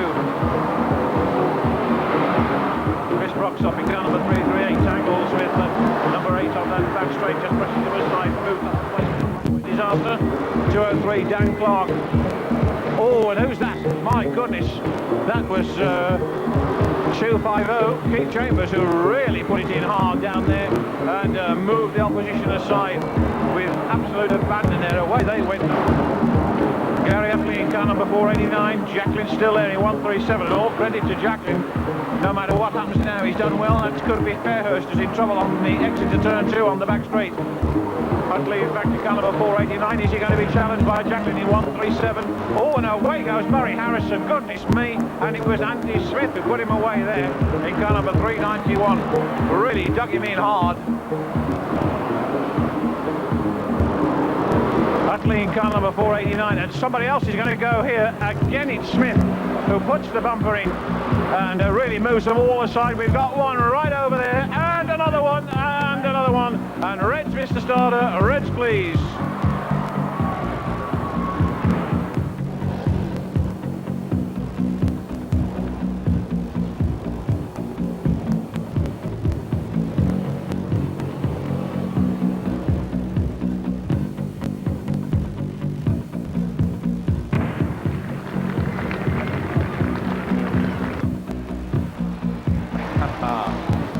Oh, he's nearly there. Oh, yes, hey.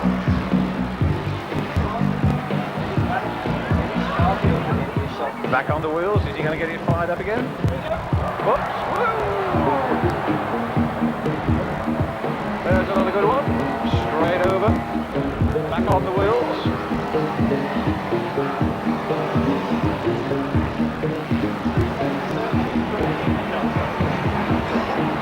Oh, the one that's just rolled is he's off again down here. The yellow one, well, in a fashion.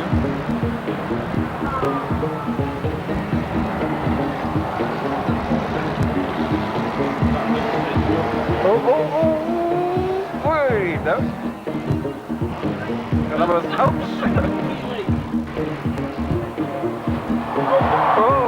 hey, straight over, right on the start finish line. Reds go out, drivers all okay. There's, of course, some bangers to have a look at before we finally bring the curtains down.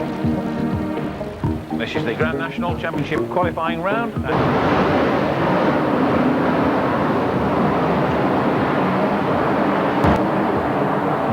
Right, the green flag goes down. down yet again. Steve Baxby, car number 19, and Stu Mills in car number 390. Mal Brown in car number 34 lead him off as they go roaring round here at full ball. Dutchman number 35 almost hits the fence, but manages to recover and goes past Junior. Oh, and that's Gasbot straight up in the air and over there.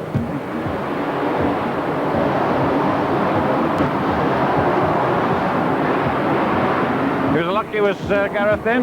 Matt Bennett's also got an early problem at car number 413. Round goes Phil Smith in car number 109. Barry Heath was the other car there in number 343. And Chris Broxop was the third in 338. So that sorted that little lot out. Steve Baxter then the leader in car number 19. Three of them in a heap over on the far side, including Stu and yellow flags.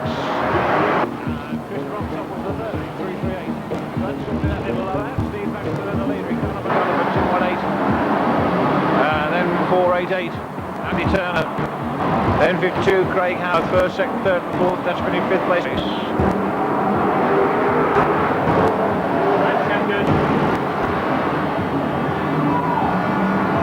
Oh, and there's one right over there now as well, into the bargain.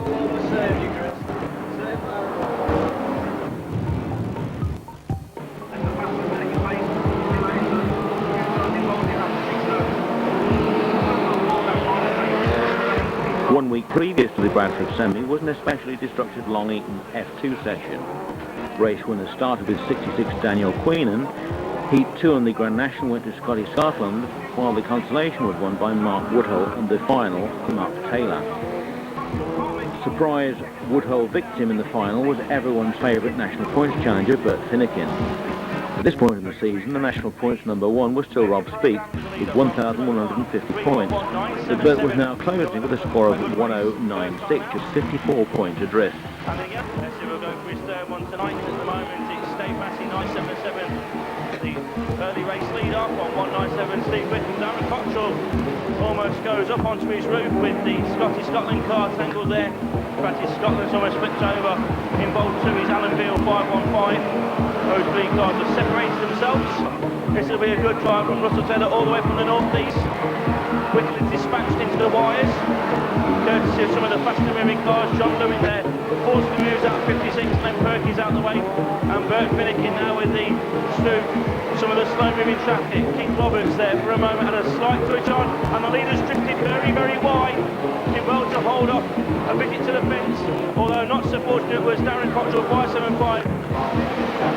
At the moment it looks like 34 has been shown as the new leader, although possibly he went out and Finnegan's gone to, along with 335 Mark Woodall. I know Mark Taylor also well positioned up amongst the leaders, just having the lap charts checked, but at the moment it's 34 Cottrell, 575, 903 Roger Mitchell and 40 Mike Dignan. Red top drivers John Lewin, 159 and 242 Martin Heath.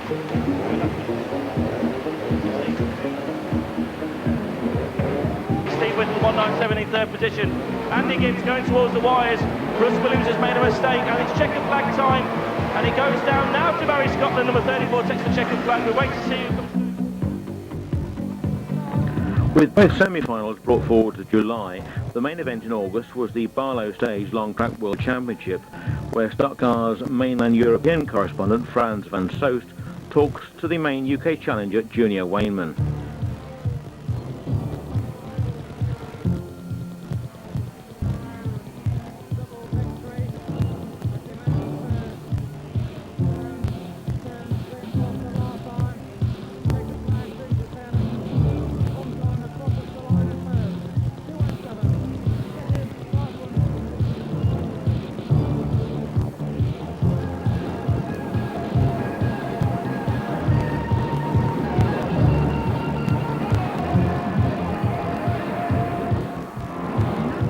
Next to me is the hot favourite from the UK, 515, Frankie Wayman Jr. Well, Frank, at the beginning of the season we were talking about it. You've won the New Zealand Championship. You could become the first driver who wins all three titles this year. And this is the second hurdle you've got to take. So what do you think? Yeah, like you say, it would be nice to win, you know, the other two with the New Zealand Championship, obviously. With the car supplied by Mick Ogden Diesels, you know, I could have a good chance. We came practicing in July we're quite happy with the car, so you know it's very much on the pace. I see a couple of Dutch drivers have done some more alterations for today, but we'll give it our best shot, see what we do. What do you think will be the biggest problem for you? Is it going to be the tyres, or is it going to be the people in front of you? I think it's going to be tyres. It's a long race. I don't know how quick they're going to be. I'll just decide in first few laps sort of how quick they're going to go. You can tell if they're going to blister the tyres. If they're going to blister the tyres, just let them go and do it. And like, we should be able to catch them later on if I keep my tyres right. So we'll just play it by ear, see what happens as we go along. You're starting on the inside. Is that a favoured position instead of the outside? I don't think it really matters over here because you know you're all going at the start. You're all going quick, and like nobody really gets stuck in so much on the first bend because you're actually going quick as you set off. Like, so it wouldn't bother me either way really. But you know, obviously I'm on the inside. I'm on the line, so I'll be going. Okay. So after this World Final, we got the Bradford one coming up next month.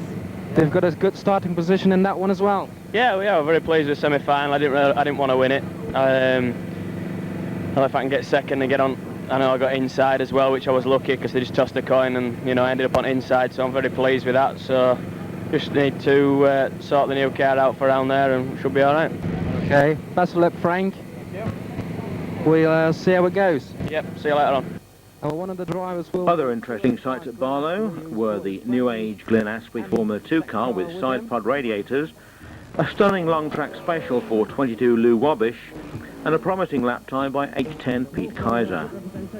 But as ever, it was Ron Klunder with the fastest practice lap, and he lined up on the front row in the big race. Frans van Soest commentates on the highlights of the first half of the race. Keep your eyes on Pete Kaiser.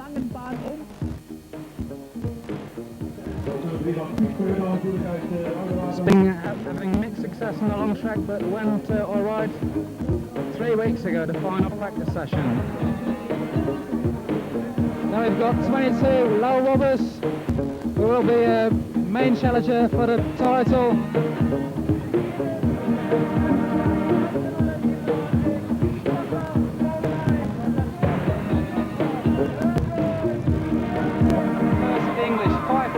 Frankie Wayman Jr., who produced an excellent time in this morning's practice session.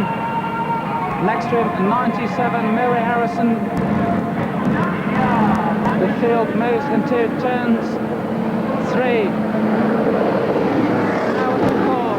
And away they go. As Pete Kaiser gets the jump at the start. With Frankie Wayman Jr. already going past low wobbers. And the whole field gets away clean with Pete Kaiser in the lead from 217 Ron Clun, and then it's 5.5 Junior Wayman and 22 low wobbers. Low wobbers tries to put Wayman out, but he misses and loses line. Wayman went a bit wide as well, so it's 10 and 2 and 7 away. Followed by 5.5 Junior Wayman, and Cream is fast. Kaiser wide then moves through on the inside. So after one lap, it's 10 in the lead, and he's going to give... Oh, and he's going to put Quinner away! He's put Quinner away, and it's number 10, Pete Kaiser, in the lead. So he has put the defending champion away. We get the rest around. Red flags have come out, and that was a big trash. After a valiant effort to straighten Ron's steering, the 217 car rejoined the grid in less than tip-top condition. This probably helped make the thrilling rerun, with Frans van Soest commentating.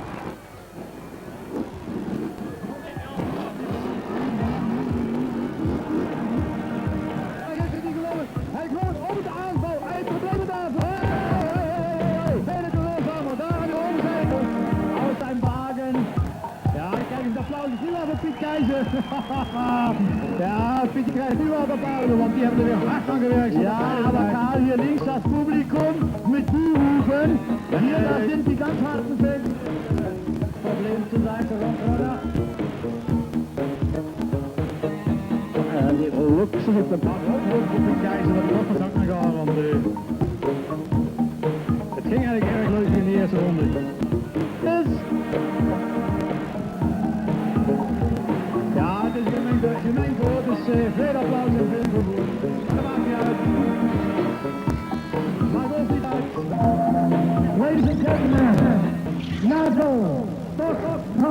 races. Ron Kroender, after length repairs, has taken his place alongside Pete Kaiser on row 1.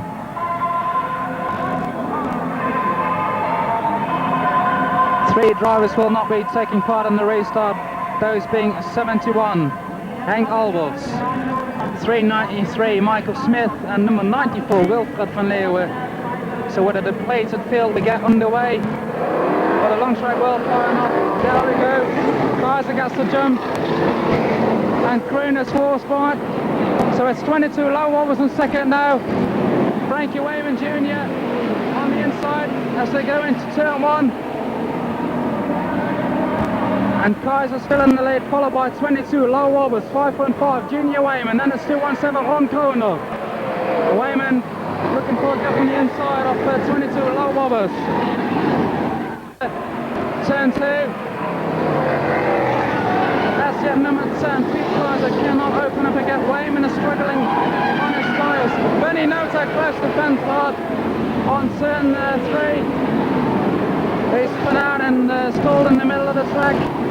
Turns 3 and 4 again. Kaiser with Roberts now firstly on his bumper.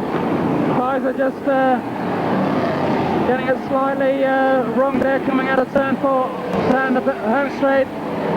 And is he under pressure from 22? And yes, he is. 22 is right up Kaiser's tail now, and are we going to see a big lunge going into turn 3? No, we're not, but Wayman has taken advantage of that. He's closing right in. As Michael Surrey is going onto the infield with a suspected engine problem. And the bumper's gone in on turn 1, and Wayman's taken advantage of that, moves through on the inside into second. And it's Kaiser now from Wayman, and low wobbers. But Kaiser's right rear tyre is going off, he's smoking his tyres badly coming out of the turns. And remember, this is a 20-lap race, that tyre going to hold until the end of the race. We'll see. As Kaiser, yes, he's smoking. Is Wayman going to take advantage of that? Junior Wayman, who's won the New Zealand Championship and generally. Oh, and Wobbles is trying to spin out 515. There's a good battle going on between them, and it allows Kaiser to race away.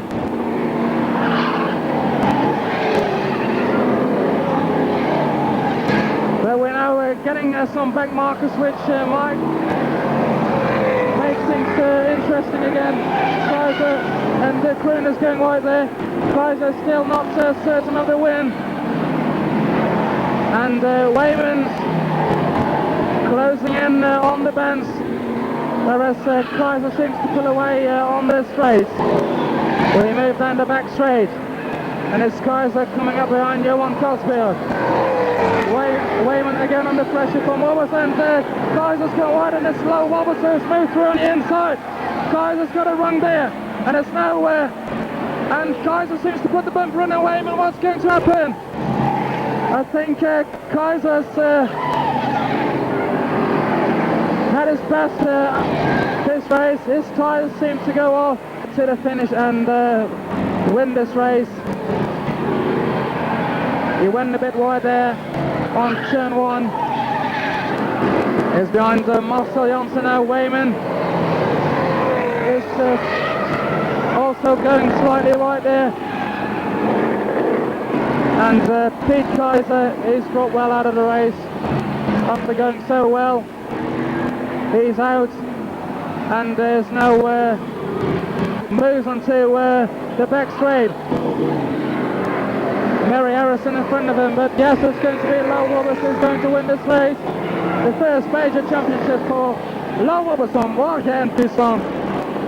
22, Low Wobbers, the new long track world champion from 5.5, Junior Wayman, 217, Ron Kroender in third.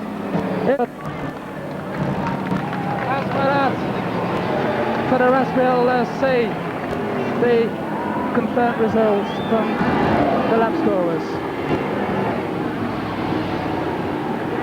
The final results saw 22 Lou Wabish, the new long track world champion, Junior Wayman was second and Kroon the third.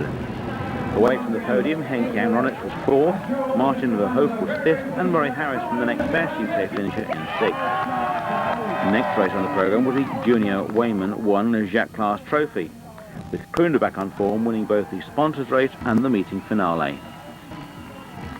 The first Formula 2 race went to Willie Peters before Toon Schut took over, with 7.82 Stu Rolfe upholding the honour of the Brits with a strong drive in the final.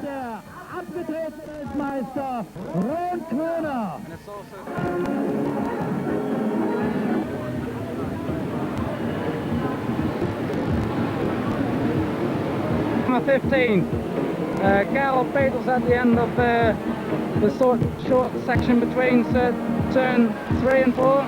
First retiree is Stuart again to heavy traffic, and at 24 who's now leading this race by Team and Liam.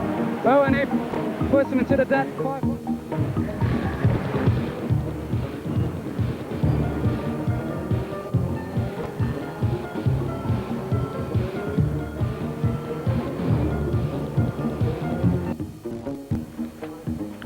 Back in England, Formula 2 could be found racing on the rough stuff, as Long Eaton staged its first big Formula 2 title of the 97 season, the Constellation semi-final. Bev Greenhalgh commentates on the big F2 race. In car number 152.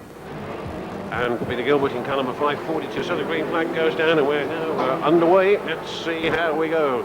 As we start this 20 lapper. Not a good start for number 239 down there, Jeff Coleman. He's high and dry as the rest of the field pass him by. First half of the field safely around turns 1 and 2, and over on that far side things are happening.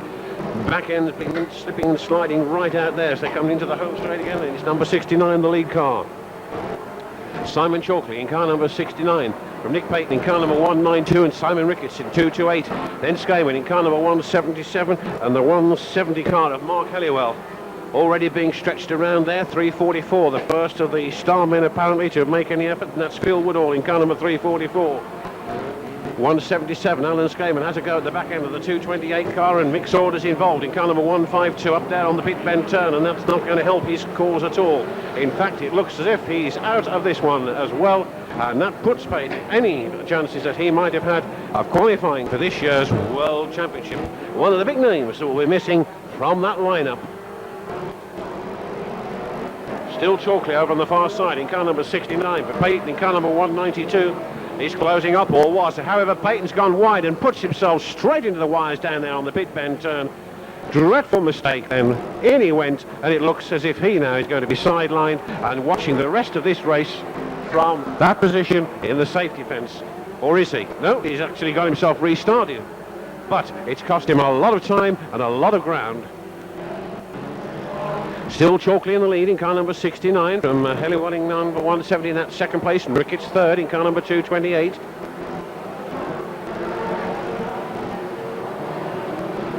.750 car going a little bit wide there. The 598 over on that far side, looking for an opportunity to perhaps use the bumper and get through. Loses it again on the pit bend turn and doesn't make any ground at all. Chalkley going round the two cars that are caught up on the exit to turn 2. They're creating a little bit of a problem as far as the racing line was concerned, but Chalkley gets safely through in car number 69, not giving him any bother. Into the home straight away, he'll be coming in just a moment or two with the Mark Helliwell in car number 170 in hot pursuit all the way, not allowing the leader to get away too far at all. 69 and 170. Ricketts still in that third place in car number 228, and Skayman in fourth place in car number 177. Then a bit of a gap between it comes to the rest of them, which are still, in actual fact, very much in contention. And there's Chalkley being used and pushed down the home straight. And waved yellows, Mr. Slaughter, waved yellows. We've got one right over down here, as you can see, right on the fence.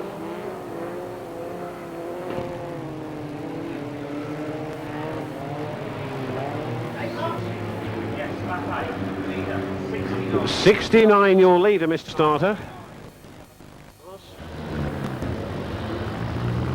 In position.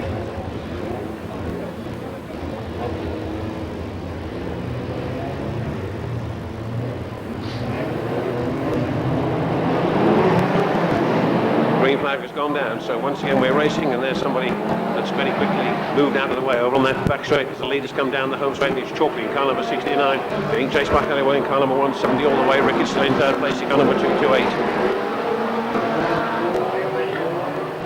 And it has changed, in fact, quite considerably there, in so much that the leader, as he comes down the home straightaway and underneath the starter's rostrum, is now that number 170 car of Mark Halliwell, with Ricketts moving up into second place but being put under a great deal of pressure from Chalkley in car number 69. And Chalkley, in fact, well wrestled his position back as he goes down the Nottingham Road straight into the bit bend turn on the inside, keeping Ricketts on the outside.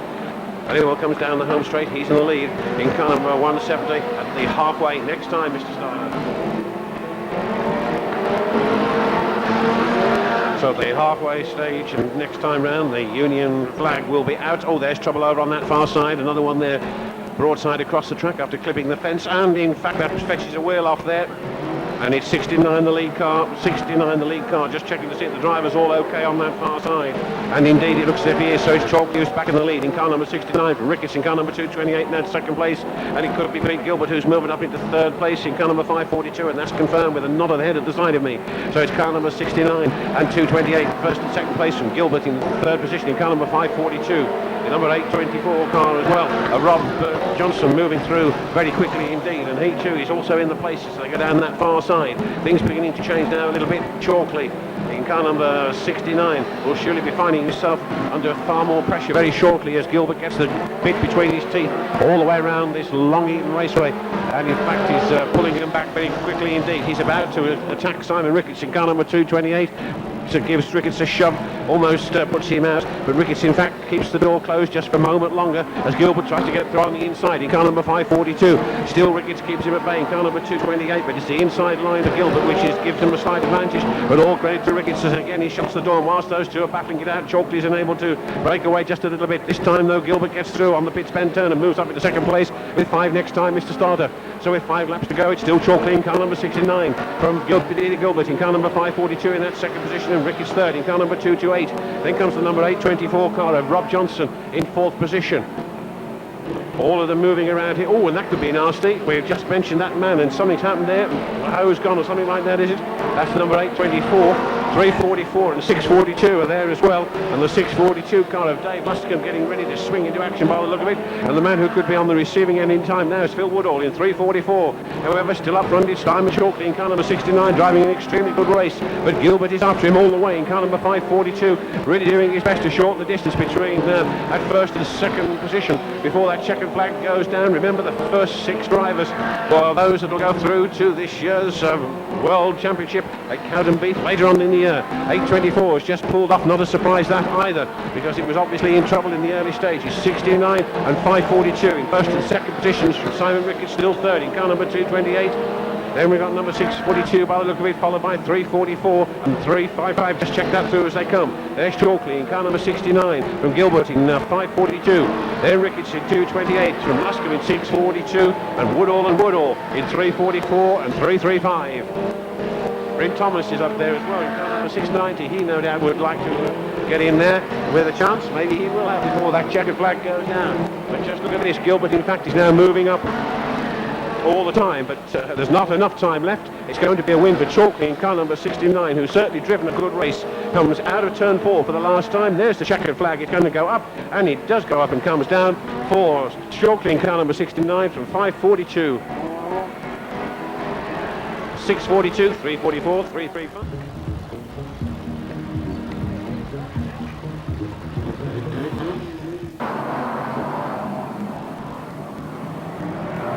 So it's 5 laps to go this time round. And the man in second place, Matt. Formula Ones were also on the programme, and Rob Newsom performed a unique home straight rollover in the number 16 car. Formula One races were won by part-timer Peter Folding, Dan Clark and Will Yarrow, with a heat and final double helping to ensure a 5-1-5 victory in the National Points Championship. Back in the Formula 2 division, the meeting final went to local hardman Jamie Baggerly. Number 242 down there, and in fact eventually getting hooked up. It's all set, so as he comes down the home stretch, there he goes.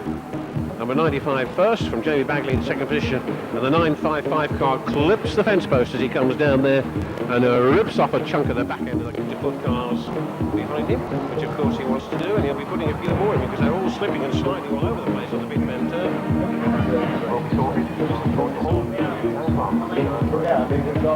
Cars as they go down the back straight into the pit bend turn. Numbers 95 and 9. First and second places into the home straight underneath the starter's rostrum with 3 to go. And a little touch of the bumper might well do the trick. And Bagley who puts that bumper in car number 9 pushing that 95 car wide, which he's done. So it's car number 9 who goes into the lead. The 95 car and Mark Nelson goes herring after him down the back straight. Bagley in car number 9 leading, slides that car around 3 and 4 as the time rapidly is beginning to run out. Can the number 95 car get back into contention? Bagley in car number 9 from correctly comes out of turn 4 for the last time down the home straight away. There's the checkered. He takes it to car number 9 from number 95 Mark Nelson. In fact, he is off just a little bit round the pit bend turn because he knows the checkered flag is which it is. 515 Junior Wayman first across the line from Andrew Smith in car number 391 and Peter Pauling. So checkered flag time. Down he goes. Will Yarrow takes it in car number 22. The rest coming through.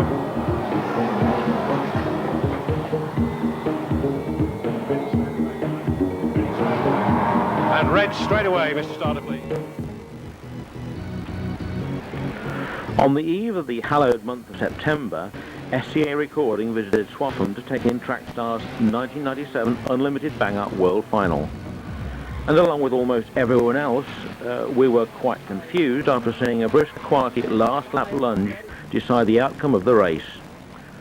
Watch out for the 63 Rover SD1 of Rob Klein in the Consolation right after the action highlights of the 1997 Unlimited Bang-Up World Final. The race leader, he goes through and the leader gets taken out and followed in. Whoopsie daisy, that's treble 5 up into second place. Takes the second flag.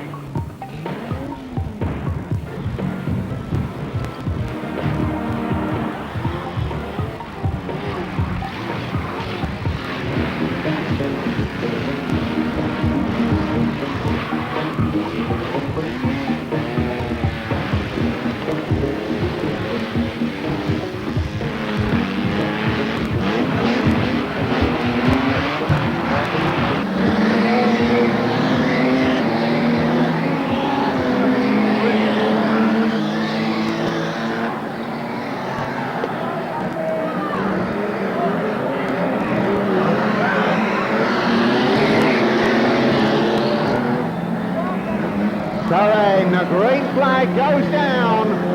It is absolute chaos all the way around the raceway, and it's 55, Mick Ivett in lead position at the end of lap number 1.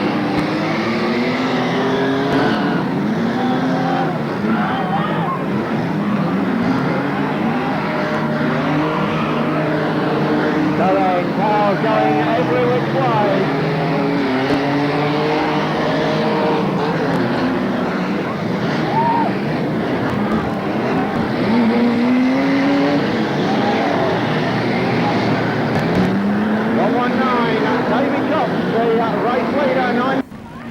So in the second half of this race, 997 Wayne Cottrell, the race leader.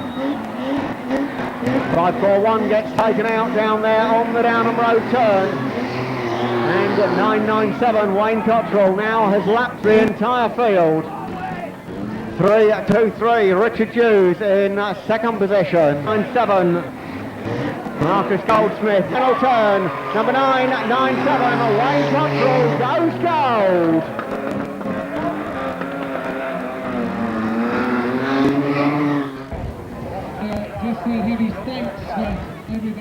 True result, first 997.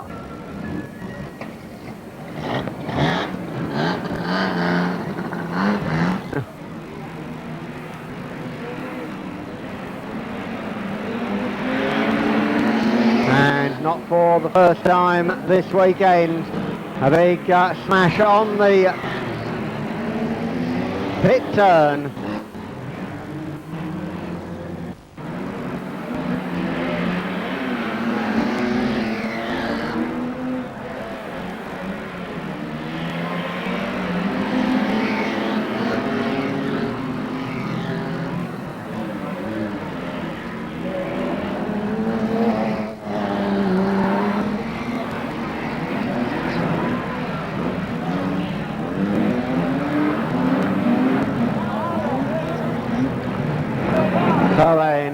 sorts of sort outs.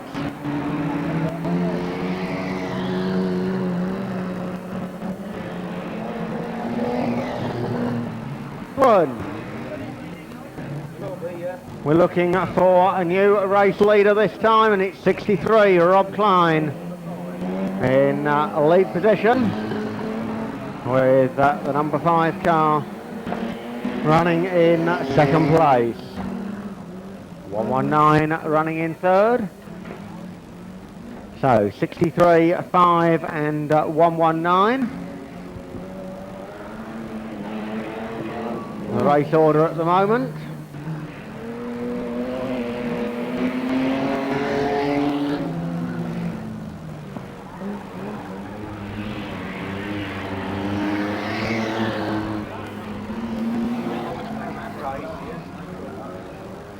So 63, Rob Klein goes through, and he'll have 3 laps to go next time, Mr. Starter, 3 to go.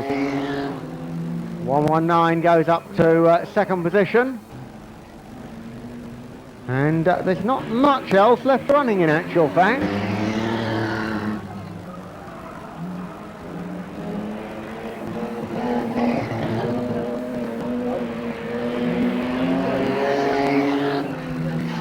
.119 in second, 17 is third, but he's a lap down on the 2 leaders. And on the basis that he's the only other car running, I think Mark Thomas might be in 4th.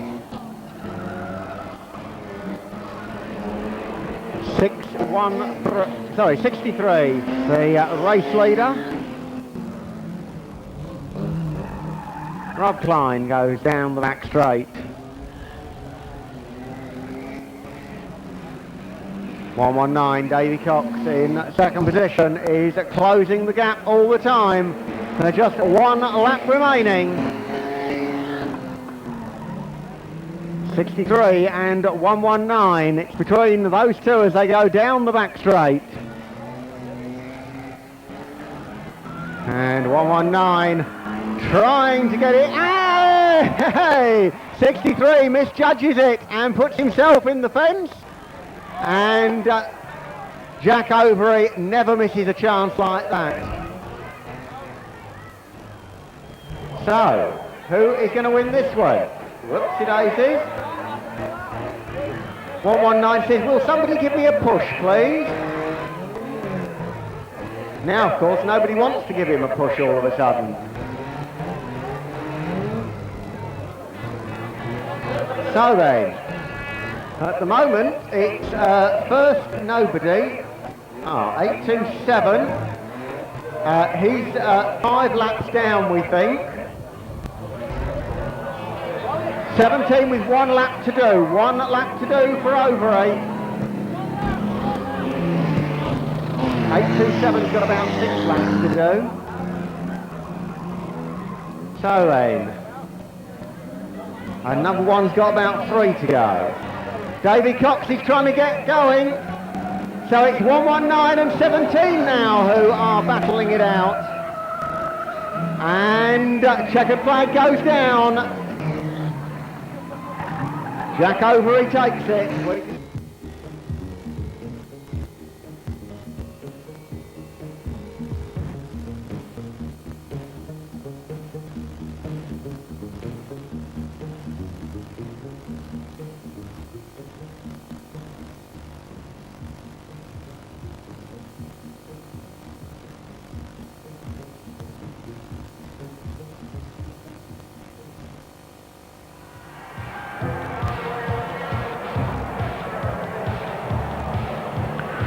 27 days into the month of September saw Odsal Stadium Bradford stage stock car racing's unquestioned #1 event, the World Championship Final. Adrian Blackwell was there to take up the story.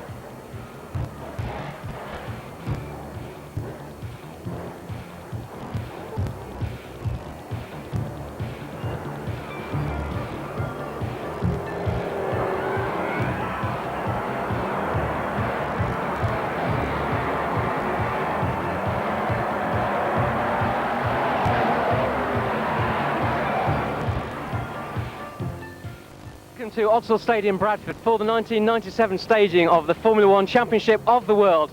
SCM Video is here to cover the event. Lining up on the front row of the grid, we have 53 John Lund, the defending champion, and of course trying to equal Stu Smith's legendary record of 6 world titles. Alongside him, 391, Stu Smith's son, Andy. Andy looking to repeat his success at the last time the meeting was staged here back in '94 when he took the title. And of course behind them sitting is 515 Frankie Wayman Jr. Frankie looking to capture his first world crown, although he was down in New Zealand back in January and captured the world 240 cubic inch title. Behind me you can see all the foreign drivers lining up on the track. They're just about to start off on their qualifying race to determine their grid positions. It's going to be one heck of a race and we'll be here to cover it for you. That looked like 228 who was in a bit of trouble over there, and there's a bit more trouble on the far side with Beermore gone in. First race of the day saw the new long track world champion Lou Wabbage take easy victory in the overseas qualifying race. While further down the grid, Bob Ciccone over-revved the spare 391 car and joined Ron Krunder as a spectator for the big race. And so got the 217 story after the event, while Adrian Backel caught up with row 1 starter Andy Smith. From Dayton, from New Zealand, in car number H75 or Z75.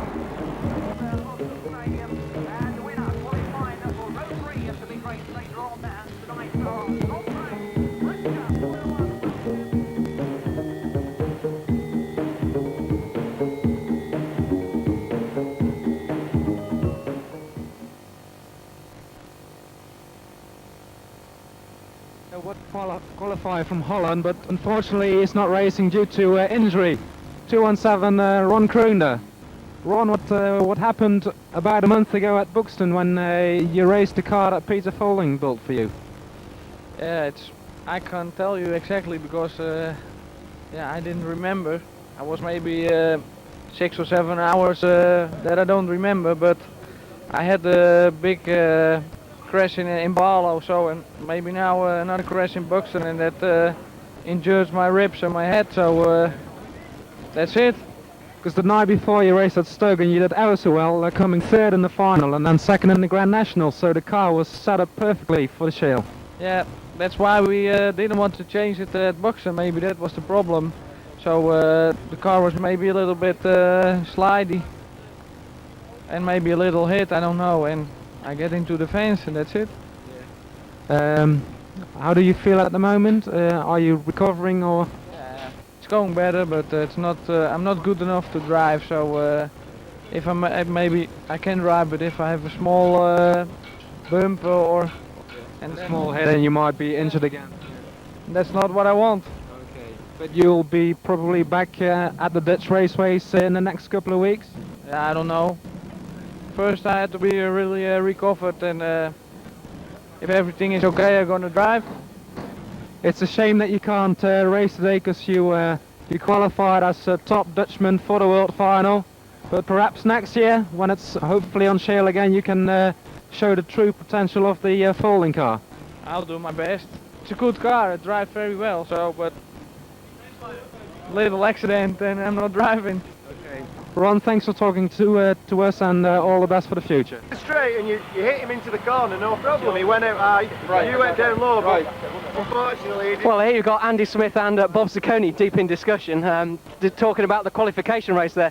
Bobby, not quite what you wanted in the qualification race, was it? No, not quite. I was a little bit more aggressive, but it's kind of like Murphy's Law. And I hit the Dutch guy, and I had him set up, and I got underneath of him, and he made a left turn in front of me, and I got hung up on him, and that was it. I believe you got problems with the oil pressure of the car now, though. Right. After I got it restarted, I forgot to put it in second gear. So it sounded neat, but I lost the oil pressure. Now that, I don't think we hurt the engine, but we're done for the night. I guess that's something if you didn't hurt the motor, but it's a real pity that you come all this way and not get in the race.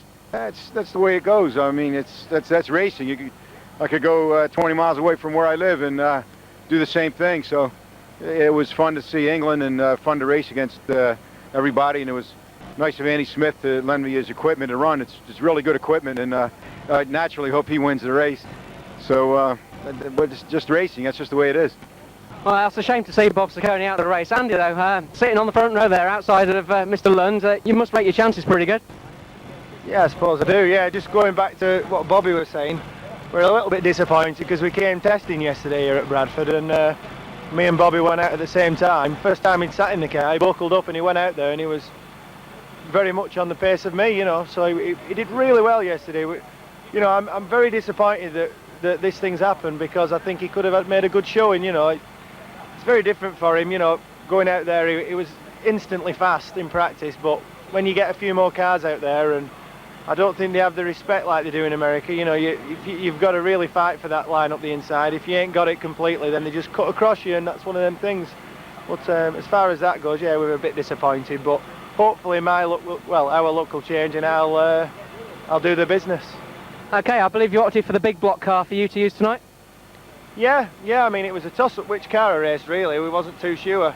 I just went with this one because I've been racing it for 3 or 4 years now. It's a good, reliable old thing, you know. Yeah, whatever, we'll see what happens. Well, it seems to be the way. In '94, you had problems in the week leading up to the World Championship and then went and won the race. There's problems here today. Are you going to win the race? I don't know, yeah, in '94, the engine in the car we planned to race broke 3 days before the big race, so we raced the completely wrong car and it all went perfect, didn't it? So hopefully we'll be in for a repeat tale. All right, well, do you see big things happening on the first bend, or is everybody just going to take it steady? Are you going to slip in behind Mr. Lund and follow him around from there? I'm sure if big things do happen, I will see it, won't I? But I don't know. I don't know. Young Wayman might think he's got to do John straight away, but then again, it isn't the track where you can do somebody straight away, because the wall's there for people to bounce off, and you're still in with another chance. It's not like the post and rope situation where you can get rid of somebody and they're gone. So I hope we all get through the early laps and we can have a real good race. I think there's going to be a lot of traffic out there, so the fastest man isn't necessarily going to win the race. But hopefully, you know, it'll be good and clean early on and we can be there or thereabouts towards the end. Well, that's great. Well, we wish Andy Smith good luck. Bobby, real tough deal, but thank you for coming over to England anyway. That was neat. Thanks, I enjoyed myself. Well, good luck to Andy and commiserations to Bobby.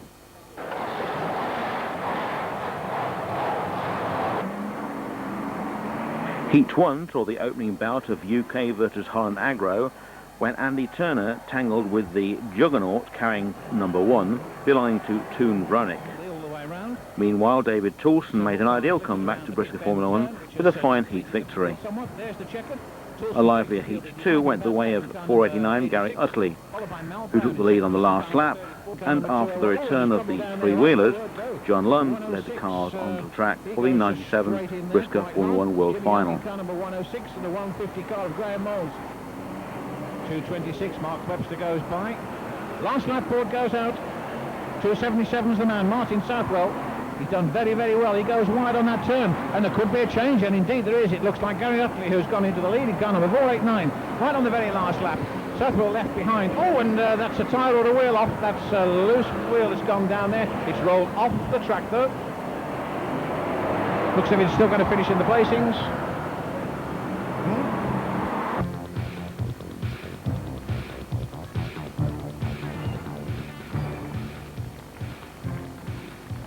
So they were, oh yes, they're already started. Look at that. Up, up, up, up, up. It's lovely. Back on the wheels he goes. Oh, told you that was fun. Whoops, way! Whoops! Straight. It's all over the place. Bits of fiberglass all over the place. That's another one. Look over on the side there. Whoops. Look. Oh, it's going to happen. Oh! And away they go.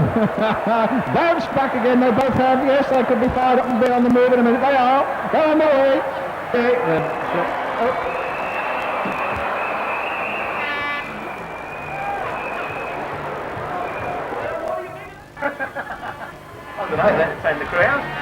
So you can hear the crowd reaction as the defending champion 53 John Lund rails his way onto the grid and salutes the massive crowd here at Bradford. That's a bit of showmanship for you. Looking at the crowd, the thousands of fans that are here for the biggest night of the year. It's the 1997 Championship of the World. And so next up we have the outside of the front row. It's 391 Andy Smith.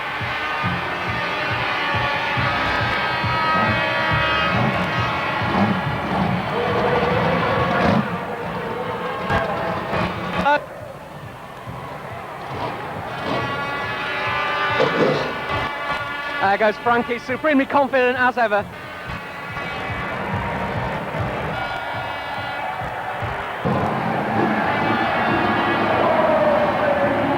man making the back of the grid with the 33 car of Peter Faulding. Peter, as we said, coming in as first reserve for the Gasbot entry.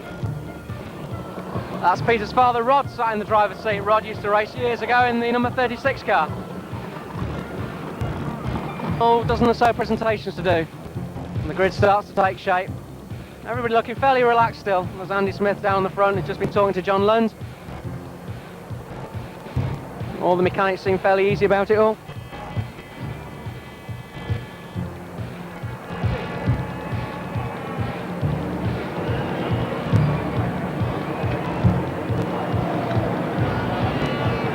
Look, in the second row there was Jamie Davidson and Frankie Wayman Jr. starting on the inside.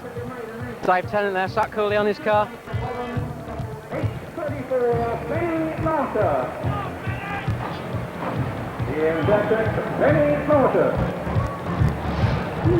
Rob Pearce there already strapped into his car. Danny Clark, open face helmet as usual.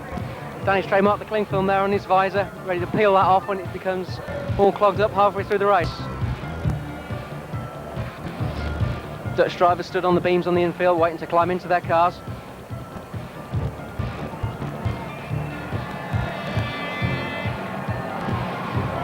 Across on the infield there, oh, there's Rob Cowley in there and Rob Perry as well. 284 Chris Lloyd stood there.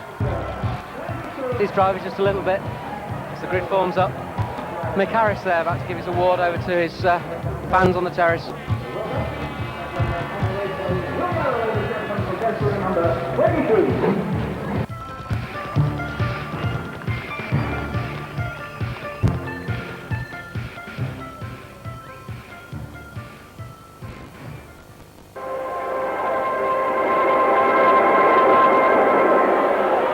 Gentlemen, are you ready? Start your engines!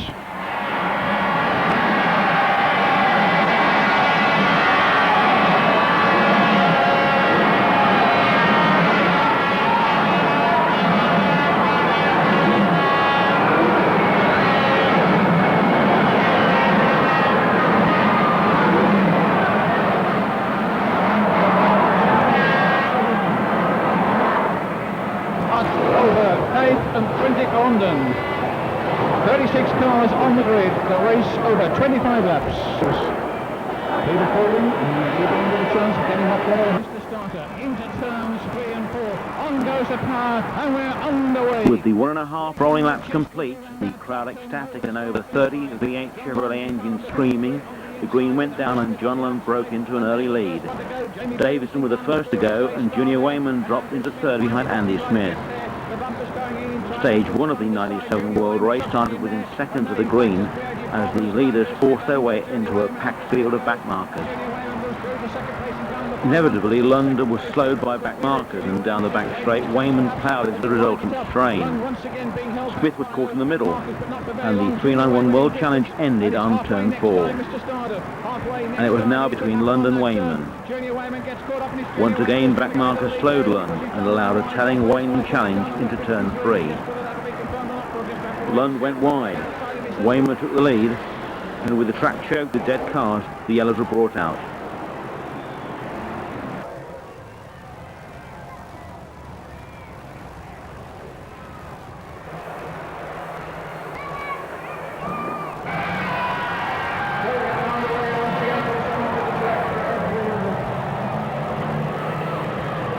With dead cars everywhere, the tractors were kept busy for some time, and the packed grandstands were growing impatient as the second stage of the world got underway. With the track completely cleared, this second stage of the race was down to the driving skill of the lead cars.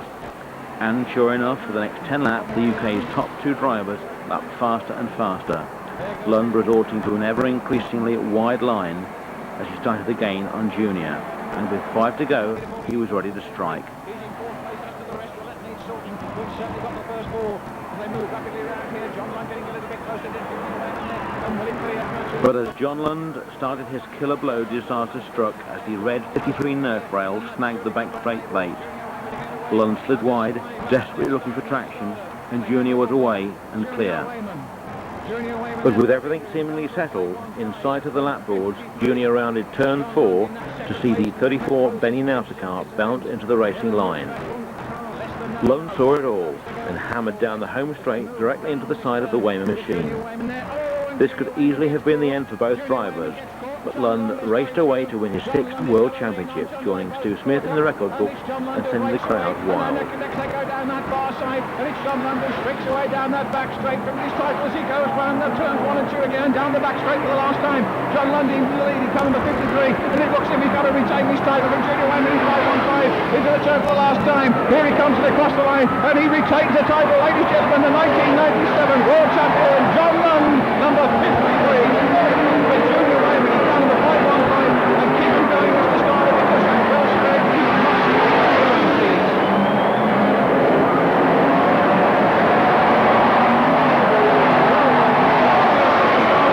ready now, please. Well.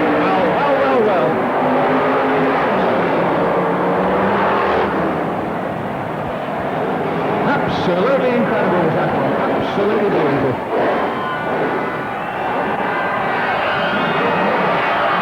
John retains title number 53 from Junior Wayman in car number 212 and very Peter Balding in third place.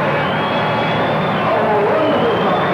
Peter Balding, remember, he came in as a reserve and he takes the race up at Austin as number 3. Ladies and gentlemen, John Wayman. Wonderful.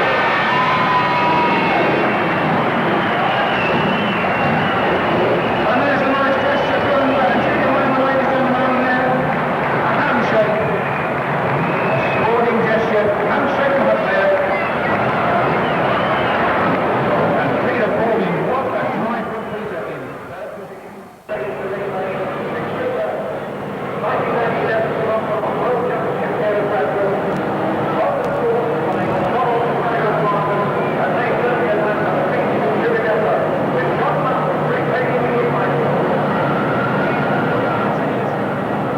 Quite rightly so.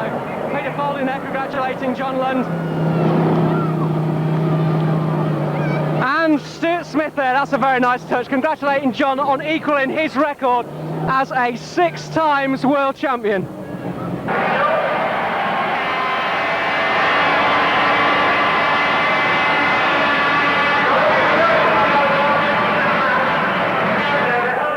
the hardest race I've ever been in. I must commiserate with Frank, he drove really well, and at this bottom corner we were tangled together, and it really was anybody's race. But I was lucky, I bounced off, managed to get going first. But I'd like to thank all the lads who've helped me, and especially the spectators who've supported me for the last 20 years. It's all these people, the atmosphere that really keeps me going. I'd just like to say thank you to everybody. Well done once again, John Lund! John Lund there thanking his fans for all their support, his mechanics and the crew for their hard work as well. John, of course, had extensive damage to his car at Coventry just a few weeks ago. Quick word with Ricky Wayman Jr. What was that race like for you? It's a great race from up there. Absolutely brilliant. Loved every minute of it. The car just bounced out there and caught me, and John got me back up. But you know, that's stock car race. I'm very chuffed with second. Good to come second to John because he's a real good driver. I guess a little bit of disappointment perhaps, but you must have thought maybe this is it. I guess when you was out in front. Yeah, I got a good lead on John. I thought that's it. I would have settled down and only a few laps left. And then we just caught that car, like I said, a third last year, second this year, next year maybe. Maybe. Okay, Frankie Wayman Jr., ladies and gentlemen.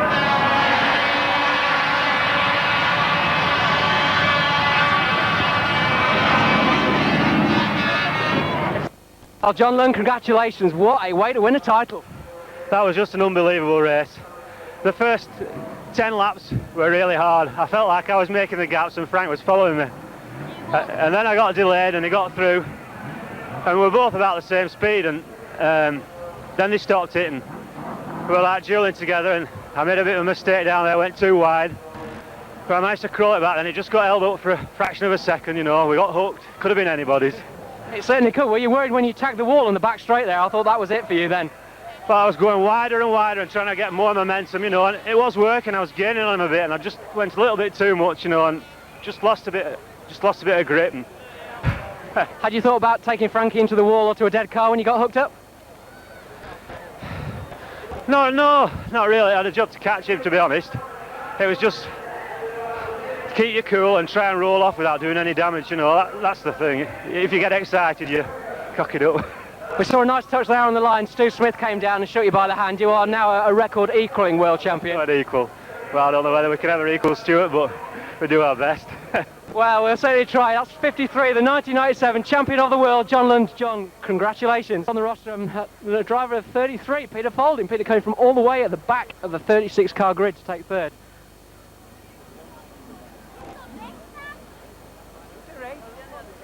Okay, in second place, he led the world final. Didn't quite come first. What a great race. Second place, Frankie Wayman Jr. Frankie saluted to the fans. Very popular second place. Frankie, a lot of fans here at Bradford, of course, his local track. But the champion of the world once again. His sixth world title. That equals the great Stuart Smith's record. Ladies and gentlemen, John. There's John. Oh, he's very happy.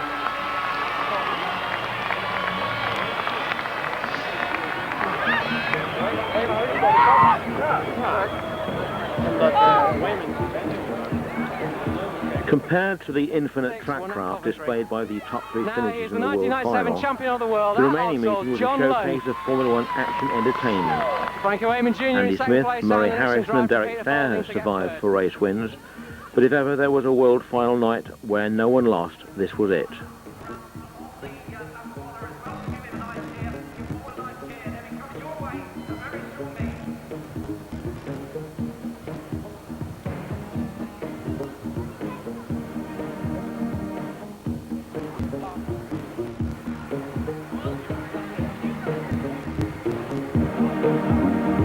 Fist box up, and we're at the halfway stage, Mr. Starter. Oh, and he's over and he's back on all four wheels.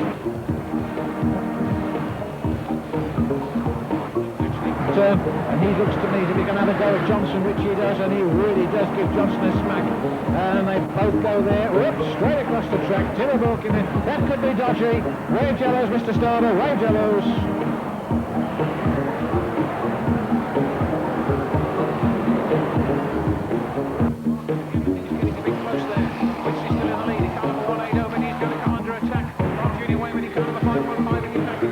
The rest of 1997 saw Junior Wayman win the Long Eaton Stage Grand National Championship and the points title.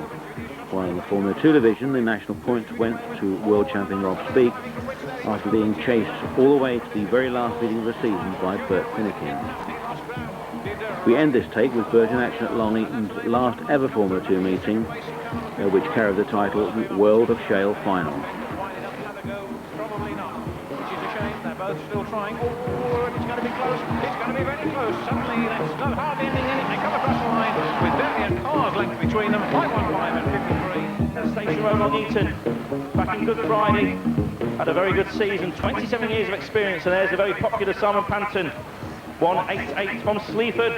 Bert, been on the scene for a number of years now. 4 years of racing from Leaking, Staffordshire, and so all the top boys from the Formula 2 ranks, they're out there this evening. There's a fair-sized crowd, particularly on the back straight. 1.5 rolling laps, please, Mr. Starter. A very nice and formal slow rolling lap finishing. Taylor, Lewis, Johnson, Simpson, Scotland, Panton, Woodall, Shadbolt, Mitchell, Stuart Finnegan, Andy Ford, Mark Sargent, Charlie Stubbs, Mark Veal, they're all there. Let's just see what happens. 95. Mark Nelson, Darren Cottrell, 575. Dave Brennan, 68. Simon Ricketts, 228. There's one to watch from the middle of the pack. 732, Daz Kitson. John Whittle alongside, that's 77. 195, Pete Nelson. Carl Izzett, another red top driver starting towards the rear of the field. Adam Brand, 742. Don't forget he won a final to qualify for this place on the grid back at Skegness, round 7. And the two reserves, 368 Steve Caton and 756 Phil Kay. 20 lap race this one, Mr. Starter.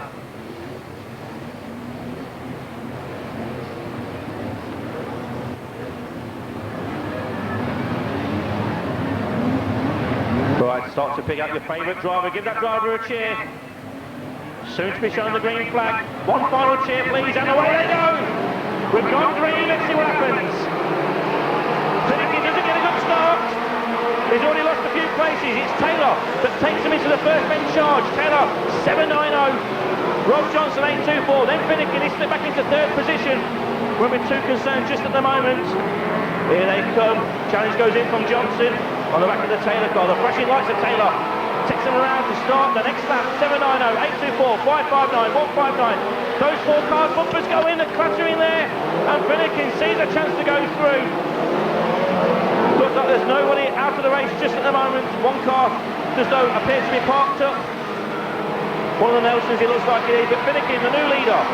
5.59, 8.24, 7.90, 1.59, 8.71, 1.88. There's Stuart Finnegan, 55. Brian Shadwell having the drive of his life in number 17. He's up there fighting down with all these top drivers. But it's Finnegan now. The first to cut his way through the back markers. The first nose looks to be number 77, John Whittle. Finnegan the leader. Didn't get the best of start, but he's in there now in pole position. A couple of cars spinning around in front of him. One of those looks to be Andy Ford, number 13. Finnegan's got a problem. Oh, my blocked off there. Johnson sees a chance. Bumper goes in. Good challenge there from Rob Johnson. 8.24. He knows he'll need to be on his best to perform to get past Finnegan. He's done just that as they exit that bend. 8.24, the new leader. 5.59, 7.90, 1.59. First, second, third and fourth left together. Finnegan goes wide. Taylor comes through into second position. We thought it to be good, and it's proven to be that and more. Johnson is the new leader. A slow moving back marker in front of him. That's Andy Ford. Move over Ford. Get the leaders come through. Johnson the leader. Taylor in second place and pressing. Finnegan's got a problem. He's dipped back into third, fourth position in fact as Lewin moves through. What a terrific drive by Lewin in 1.59. Andy Ford will not move over.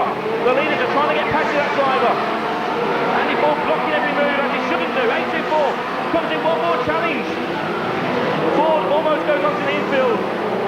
Goodness me, this is exciting stuff. Taylor doesn't challenge us yet, but he puts the bumper in there. Johnson is well to survive that one. Ford would have let in them tyres because he's not moving over. Johnson, Louis Neto has a problem with Ford. He's spun around, the third place man has gone. Ford has taken a part in this race. And the leader is still 8.24, Rob Johnson from Stoke-on-Trent. Taylor, a very cool customer in second position, 7.90. Off distance, Mr. Starter. This time around with the leader, 8.24, 7.90, 5.59. Finnegan, either there's something wrong with that car, or he's seen as the first two will make themselves a mistake. Louis has retired, he lost an awful lot of time there with that tangle with number 13, Andy Ford. Dave Brennan, 68, he's the next to the back markers to be under pressure from the leaders. Taylor's now in front. First and second going sideways together. Taylor's been challenged, but he keeps on to the lead, and it's Rob Johnson has been spun around by Finnegan. So they're into the second half of the race. And the new leader is going to have a bit of a lead now, is 7.90. Juan Taylor back in second place and some distance behind. Things aren't looking too good. Is Bert Finnegan, 5.59. There's Taylor, back marker Brennan, 5.59. Bert Finnegan is second. 55 Stuart Finnegan third. And Simon Panton, he's in fourth place. He'll be keen to get himself one of these top trophies on offer this evening. And to do that, he needs to get past Stuart Finnegan. Adam Brand is the back marker.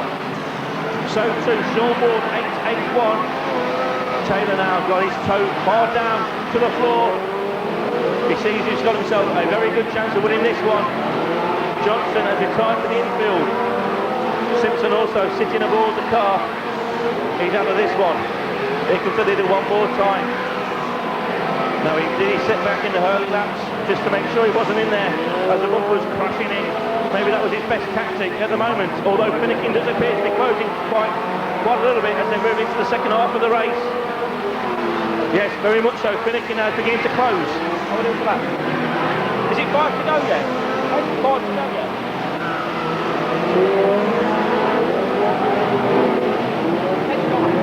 5 laps to go next time. Terrific race this one, and it's not over yet because the leader has now got a number of slow-moving Back markers in front of him, and Finnegan with every lap is starting to close. Has he got it in him to close up? Taylor's got the problem to get through the back markers first of all. Two cars touched there just in front of the leader. There's Taylor. He's trying to keep himself out of trouble. A big win this will be for the Lancashire-based driver. Whittle, 77, he's wide. In the wet stuff, number 9, Jamie Bagley. Got the brakes on there by the looks of things. He's blocking the leader, in fact. Bagley makes a bit of contact there with 7-9, and all of a sudden Finnegan is closed right up. 3 laps to go board has been shown to the leader. The flashing lights of Taylor in front of the top show performer, 559 Bert Finnegan. These back marks are only the same. The outcome of this race is no doubt to that. Darren Cottrell, 575, he's still going. Kitson, he hasn't made any progress. With 2 laps to go board now. He's shown to Taylor. Barry Scotland, ignore him, he's a back marker. Finnegan's in second place. Finnegan pushing as hard as he can into the turns. And there's a bit of a problem there for Finnegan as he makes contact with the 34 car. All the momentum has gone from Finnegan now. He's giving his best shot, but I think he's losing ground over the last 2 laps of the race. Taylor starts his dash back. Finnegan in second place. Third is Stuart Finnegan. Then Simon Panton. Then Brian Shaffold, 70. 242 Martin Heath. He's up there also. 68 Dave Brennan. 103 Carl Is it? They're up amongst the leaders. But all eyes now are looking on the leader as he comes around. 790 takes the checkered flag. A terrific drive there. Finnegan could do no more. Finishes in second place. Stuart Finnegan 55 in third. Simon Panton 188 finishes fourth. Still they screen passengers in race control. Keep them going, Mr. Starter. 732 Daz Kitson. 228 Simon Ricketts. They complete the full race distance. Keep them going, please. An awful lot of tailing Charlies. Their finishing position is required.